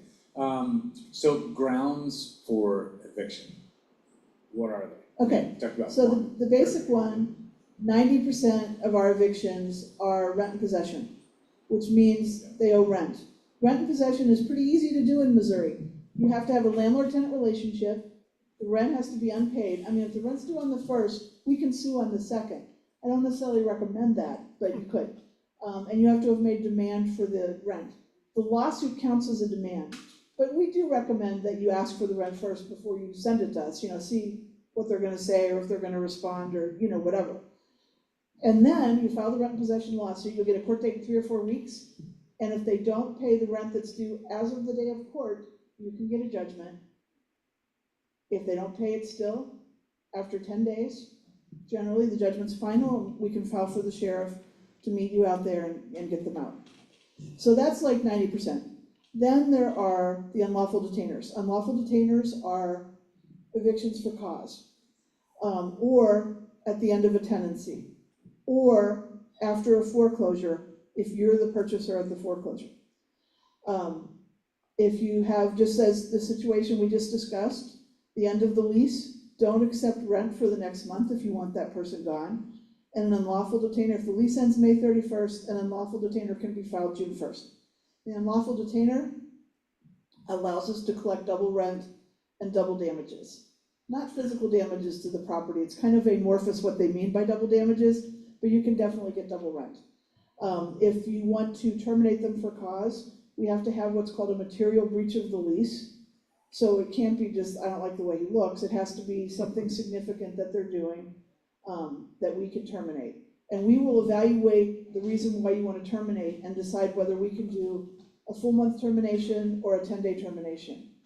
And then there's the big hammer that's rarely used, kind of the nuclear weapon of evictions, what we call the 441s for Chapter 441 of the Missouri statutes.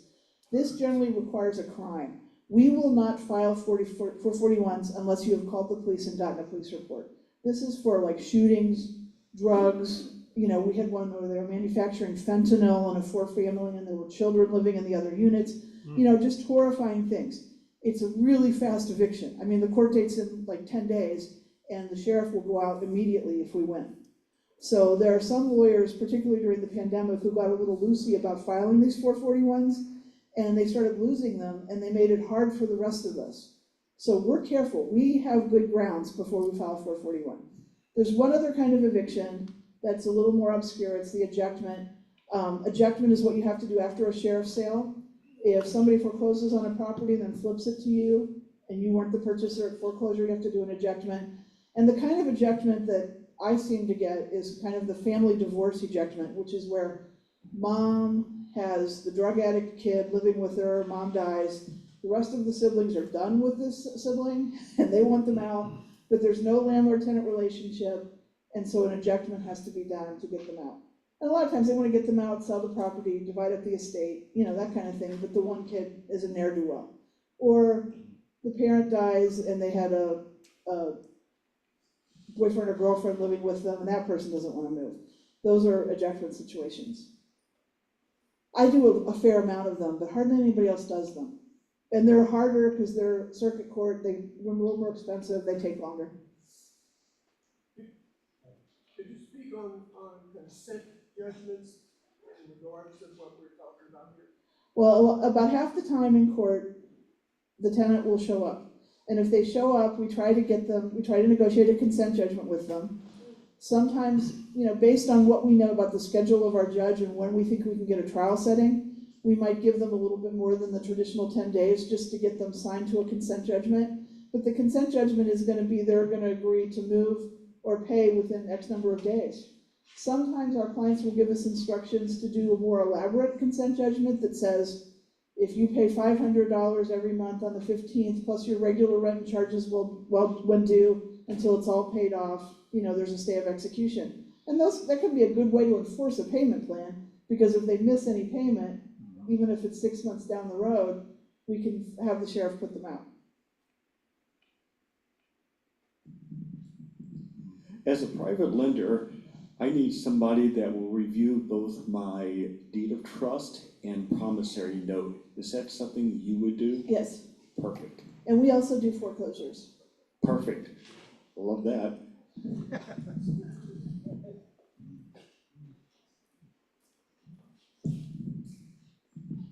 Hi, Kathy. Hi.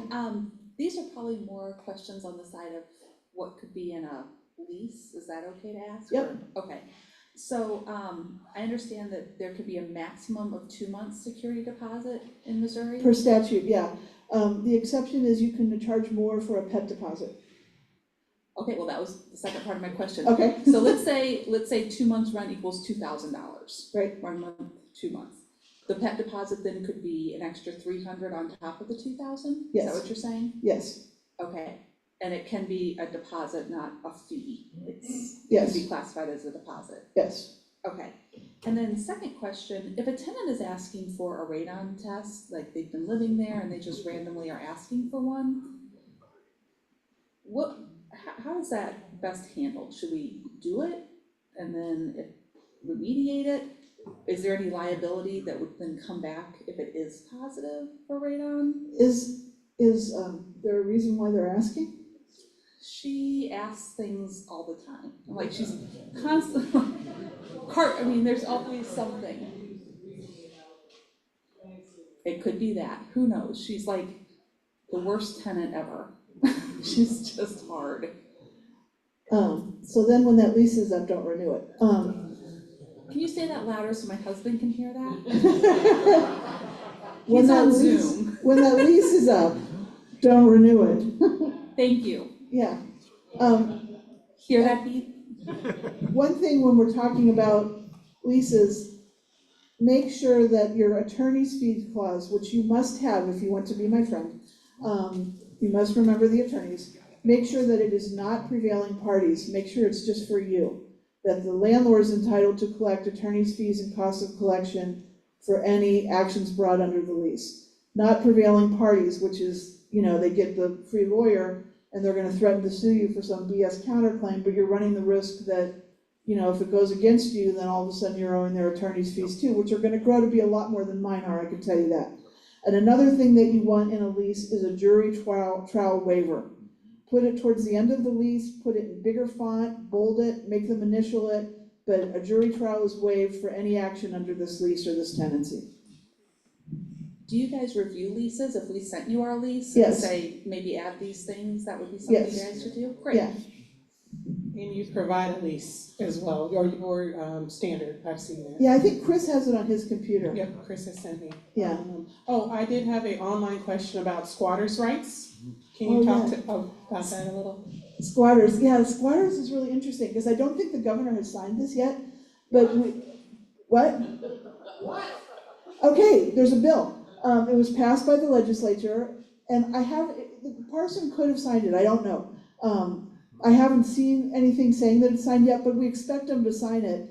And it is giving a way to get rid of squatters that's very similar to a domestic violence order of protection.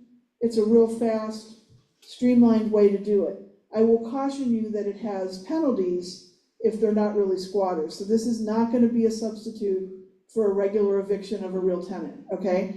But fingers crossed, it'll get passed, and I will know by the first Friday in August that it's passed, and if it's passed, it will go into effect August 28th, and I will talk about that on our monthly call, okay?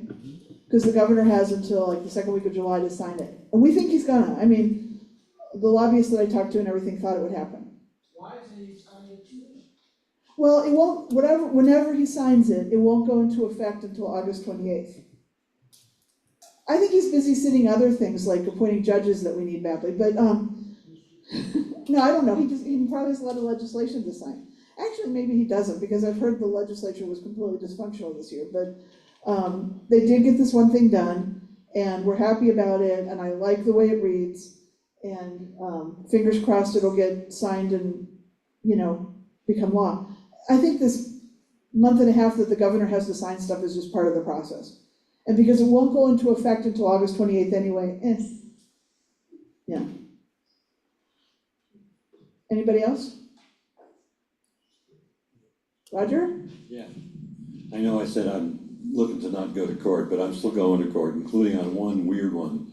Have you ever had one where the tenant is trying to invoke that double my security deposit because you didn't have a walkthrough in 30 days? Yes. And I've researched this, it was a little harder than I expected, but I have some thoughts on it, but I just wanted to, for this audience, just to make sure that that's an important thing to do, and Well, you are supposed to do a walkthrough with the tenant. What we recommend is that you send a letter, when their lease is ending, telling them, when the walkthrough is. If you've evicted them, you still have to offer them this. If you don't know where they are, send it to the property address. Maybe you'll pick up a forwarding address that way. But just be able to show that you sent it. I feel like most of the time the tenants ghost you on the walkthrough, but if they wanna come and do it, fine. We tell them in court to ask the landlord for the walkthrough. Then you have the rest of the 30 days after they've vacated to itemize the disposition of their security deposit and send it to them. Or, the law was recently changed. It used to be that the court could award them up to double, and now it's shall award them double. So they're taking away twice the security deposit if they win these. They typically file them in small claims court. when did the shall change over effectively? 3 years ago, maybe? Okay, it does say shall. I lost all sense of time during the pandemic. I don't know when it happened, but recently, Yeah, I thought it. maybe longer ago than I'm thinking, but yeah. Because, I mean, the only cases I could find under it, actually, it still said may, so. Yeah, it definitely says shall now. I think it's 535-300. Yeah, that's right. Yeah. The other one, another thing, because someone asked about animals, I thought about this too. There's this thing where I had my first client who has a tenant who has a, Emotional support. the emotional support dog. That is the biggest scam. Yeah, and I looked into it, I hadn't had a reason to before. It looks like you can't even take an extra deposit for it, and you can't even, Yeah, it's not considered a pet. That's all exactly true. However. And you can't charge for it. However, it has to be, well, with an emotional support animal, it's not the same as the. Well, there's two service things, animal. right, there's ones that, animals that physically help you, disabled, and but there's also just emotional support, but I think this thing reads, it doesn't matter for this purpose. Well, I can tell you that because I won this, they still have to, like, pick up after the pet and not let it poop all over the place, and it can't be bad and that kind of thing. And I had a eviction I was doing where EHOP got on the other side and asked for a jury trial, because my poor tenant did not have a jury trial waiver and release. And this mother and daughter tenant were driving this 4-family building crazy. And the attorney for Mihawk was not a thorough person. And so in the middle of the jury trial, I was able to produce video evidence that not only was there this one emotional support animal, so to speak, that was pooping all over the front yard, but there were 3 other animals that were also pooping in the front yard that were all living in this unit. And we had on video, this is like a big Perry Mason moment, right? The daughter breaking into the mailboxes in the common lobby of the building. The jury all just kind of went, and yes, I got my verdict, thank you very much. Somebody didn't do discovery. Yeah, I guess not. Yeah. So, but it sure looks like you have to, the only thing you can do, it does say the only thing you can do, you can expressly ask for proof of, I don't know if it's called a prescription or whatever it is, somebody who has. It's some certificate they some printed off kind the of something internet. that says you have to have, that you have. It's some certificate they printed off the internet. It's so bogus, it's such a Okay. scam. I had heard some rumor that the feds were gonna review that, but I don't know if that's happening. Yeah. But meanwhile, it looks like I couldn't advise them to, the only thing I could say is that, of course, your regular deposit certainly can cover all damages, including Correct. damages made by Right. that animal. That part's clear. That But is true, yeah. I mean, that's all there is really that I could see, okay. Okay, let me do one thing on CaseNet real quick. CaseNet opened to regular people on July 1st of last year, by which I mean, rather than just seeing like the docket entries, you can now see documents and everything. And a problem that has arisen with respect to this is that we are responsible for redacting anything that we file on CaseNet that gives private or personal information. And this includes things like names and ages of children that are listed as additional occupants on the lease, social security numbers, that kind of thing. We're good at checking for that, but we're not perfect, and we don't want to get in trouble and file something that has information that should be redacted.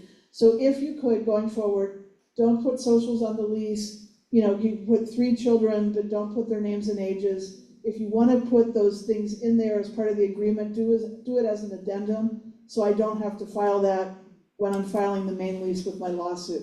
Do that and help me out, guys, okay? Okay. Who else has? How late is it? Do you guys want to go home? Okay.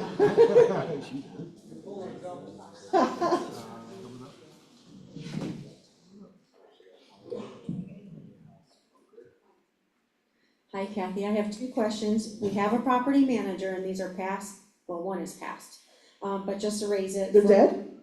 They're past situations. Oh, okay. But just to raise a question for hopefully it's not the future, but as an education. Okay. First question, we had a tenant, a lady, she was the only one on the lease. Her boyfriend visited, I don't know how often he was there. It turned into a domestic violence issue. Yeah. Where he kicked in the door, damages. I think the property manager did ask her to leave. I think that's like all the sensitive subject in the law, but there was damage. So that's where there was a violation to the lease. I don't know if you can expand upon that. Yeah, the domestic violence stuff, there are special laws for that. First of all, they have a right to break the lease if they are being stalked or pursued and for their safety. I think you have the right to see that they've filed for an order of protection or that kind of thing, but they can break their lease if they can say that there's domestic violence. They have to pay any charges up until they leave, but you can't hold them to the rest of the lease. You cannot, the reverse of that is you cannot evict someone because they are a victim of domestic violence. Okay, so you can't make her move because of that. She didn't do that damage. It might be, what do you think, Carmen? It might be a little shaky to charge that to her. Did you make a police report? I would make a police report, certainly. They are responsible for their visitors or guests get away. Yeah. The twist here is that it's a domestic violence situation and there are extra protections. I had a similar, I'm losing my voice. But I had a similar situation like that where the tenant that was living there, her boyfriend, he kicked the door in. They like to kick the door in tonight, right? When he kicked the door in, he was some kind of way they arrested him immediately. And so they contacted me. And when they contacted me, they had him here in jail. So what I did is type the form up real quick. And I typed in making sure that he was responsible for my door before they would release him. That's a good plan. So that's what I did. I took the form to the jail, had him to sign it, and pay for the door. At that time, he got released. That's a good suggestion. But yeah, I think the main message here is that domestic violence victims have extra protections under the lease. And I'll try to remember to look that up if you want to call me and find out if you can charge the damage to the tenant. I'm thinking maybe not, but. And then the second question, have you heard of resident benefit packages? No. Should I be very afraid? Okay, so we did change property managers recently in the city. When we interviewed property managers, pretty much everyone is offering the resident benefit package. The minimum price is $30 up to $45 a month on top of the lease. And so what it includes is renter's insurance. We talked about renter's insurance. A concierge service when tenants are moving in to help set up utilities. It may include furnace filters, which we, having a multifamily complex, we don't want our tenants touching the furnaces. So we don't like that part of the lease. And there's about 10 other items. Some property managers require this few make it mandatory, but they still require renter's insurance. So here's my question. If the property manager is requiring it and it's an extra $45 a month and the tenant gets behind on rent, so now they also have late fees and the property manager collects some of the money, can they take their fee first for the benefit package versus the late fees, which we're supposed to get 50%? I would have to look at your property management agreement, but I will tell you something, if I were hiring a property management company and they said, well, we have to offer this, I would say, no, you don't. You don't. And maybe that should not be the property management company that you pick. And I'll tell you something else, there's a lawsuit that has started right now in several states with respect to this RealPage. Have you heard about that? RealPage is, I don't know if it's in Missouri yet, but it's used in some states, and it's where it's used by big companies, I think, at least initially, and they're getting sued by the Department of Justice because RealPage allows the property management companies to like log in and find out what everybody else is charging and show their charges and that kind of thing, and that's antitrust. So for your property management company to be saying we have to do this all the same for everybody, I think is like saying they're not allowing competition in the marketplace. Like this owner doesn't have to be the same as that owner. You can decide, I'm gonna make my rent a little higher because I wanna get better tenants, or I'm gonna offer this package because I think the tenants will like it, or I'm not gonna offer it. But email me your agreement with the property management company and I'll tell you whether they can charge you that, how they can charge it. If they drafted the agreement, I bet they can charge it off the top. So back to my little pet peeve that she was talking about on the resident package. My personal thing is that I feel that the property managers should not be marketing our tenants and affecting their income stream when we allow them in 3 times the rent or whatever the rent is. And then all of a sudden the property manager can make this a mandatory accessorized thing and tie it in with our lease. Put that in your property management agreement, they can't do that, they're working for you. That's what I thought, that's how I look at it, that we hire the property manager to collect our rents, not to market our tenants. And not only that, you're not giving the tenants the option to either seek their own as a consumer, a comparable coverage or similar. Right. You're making it a mandatory using our buildings and our properties and our space to market their package. Well, I think that should be negotiated in your property management agreement with this entity.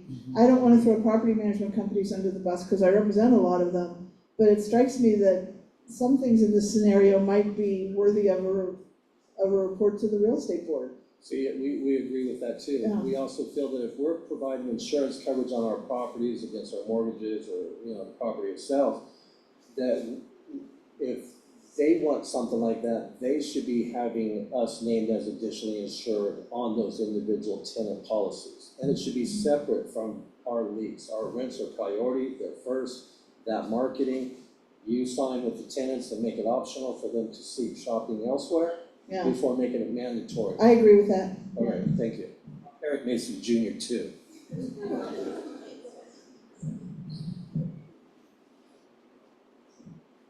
So I had a tenant, kind of reverse domestic thing. They were both on the lease, but they weren't married, so they were fiance, husband, or boy, male and female, gonna be get married. So they both sign the lease, they move in, and guess what? They break up. I've seen this movie too. And so, I don't remember the exact details, because it's like 2 years ago, but they want to kick each other out, right? Because they broke up.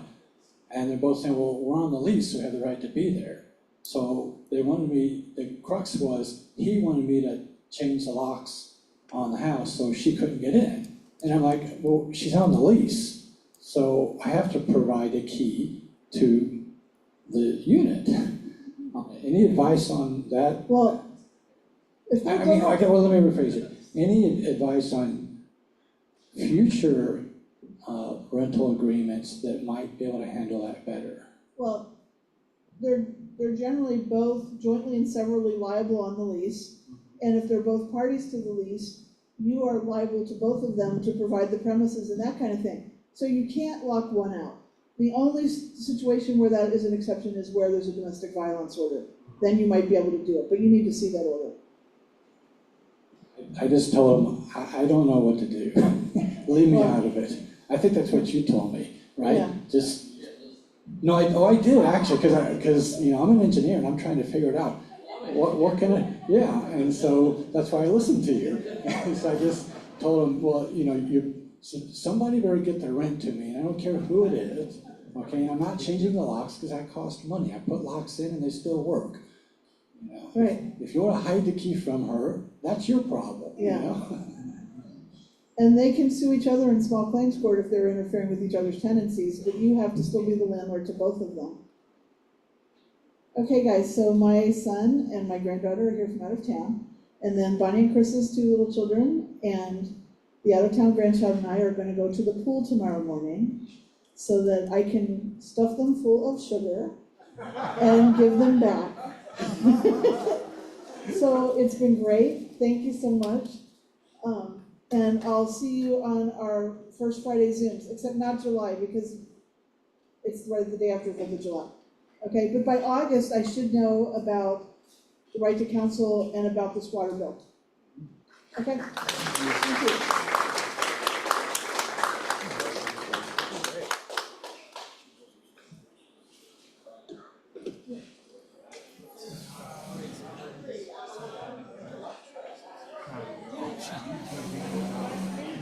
Hey, I think Kathy has one more announcement real quick. If you're interested in a handout on the landlord and tenant remedies, Kathy has some handouts.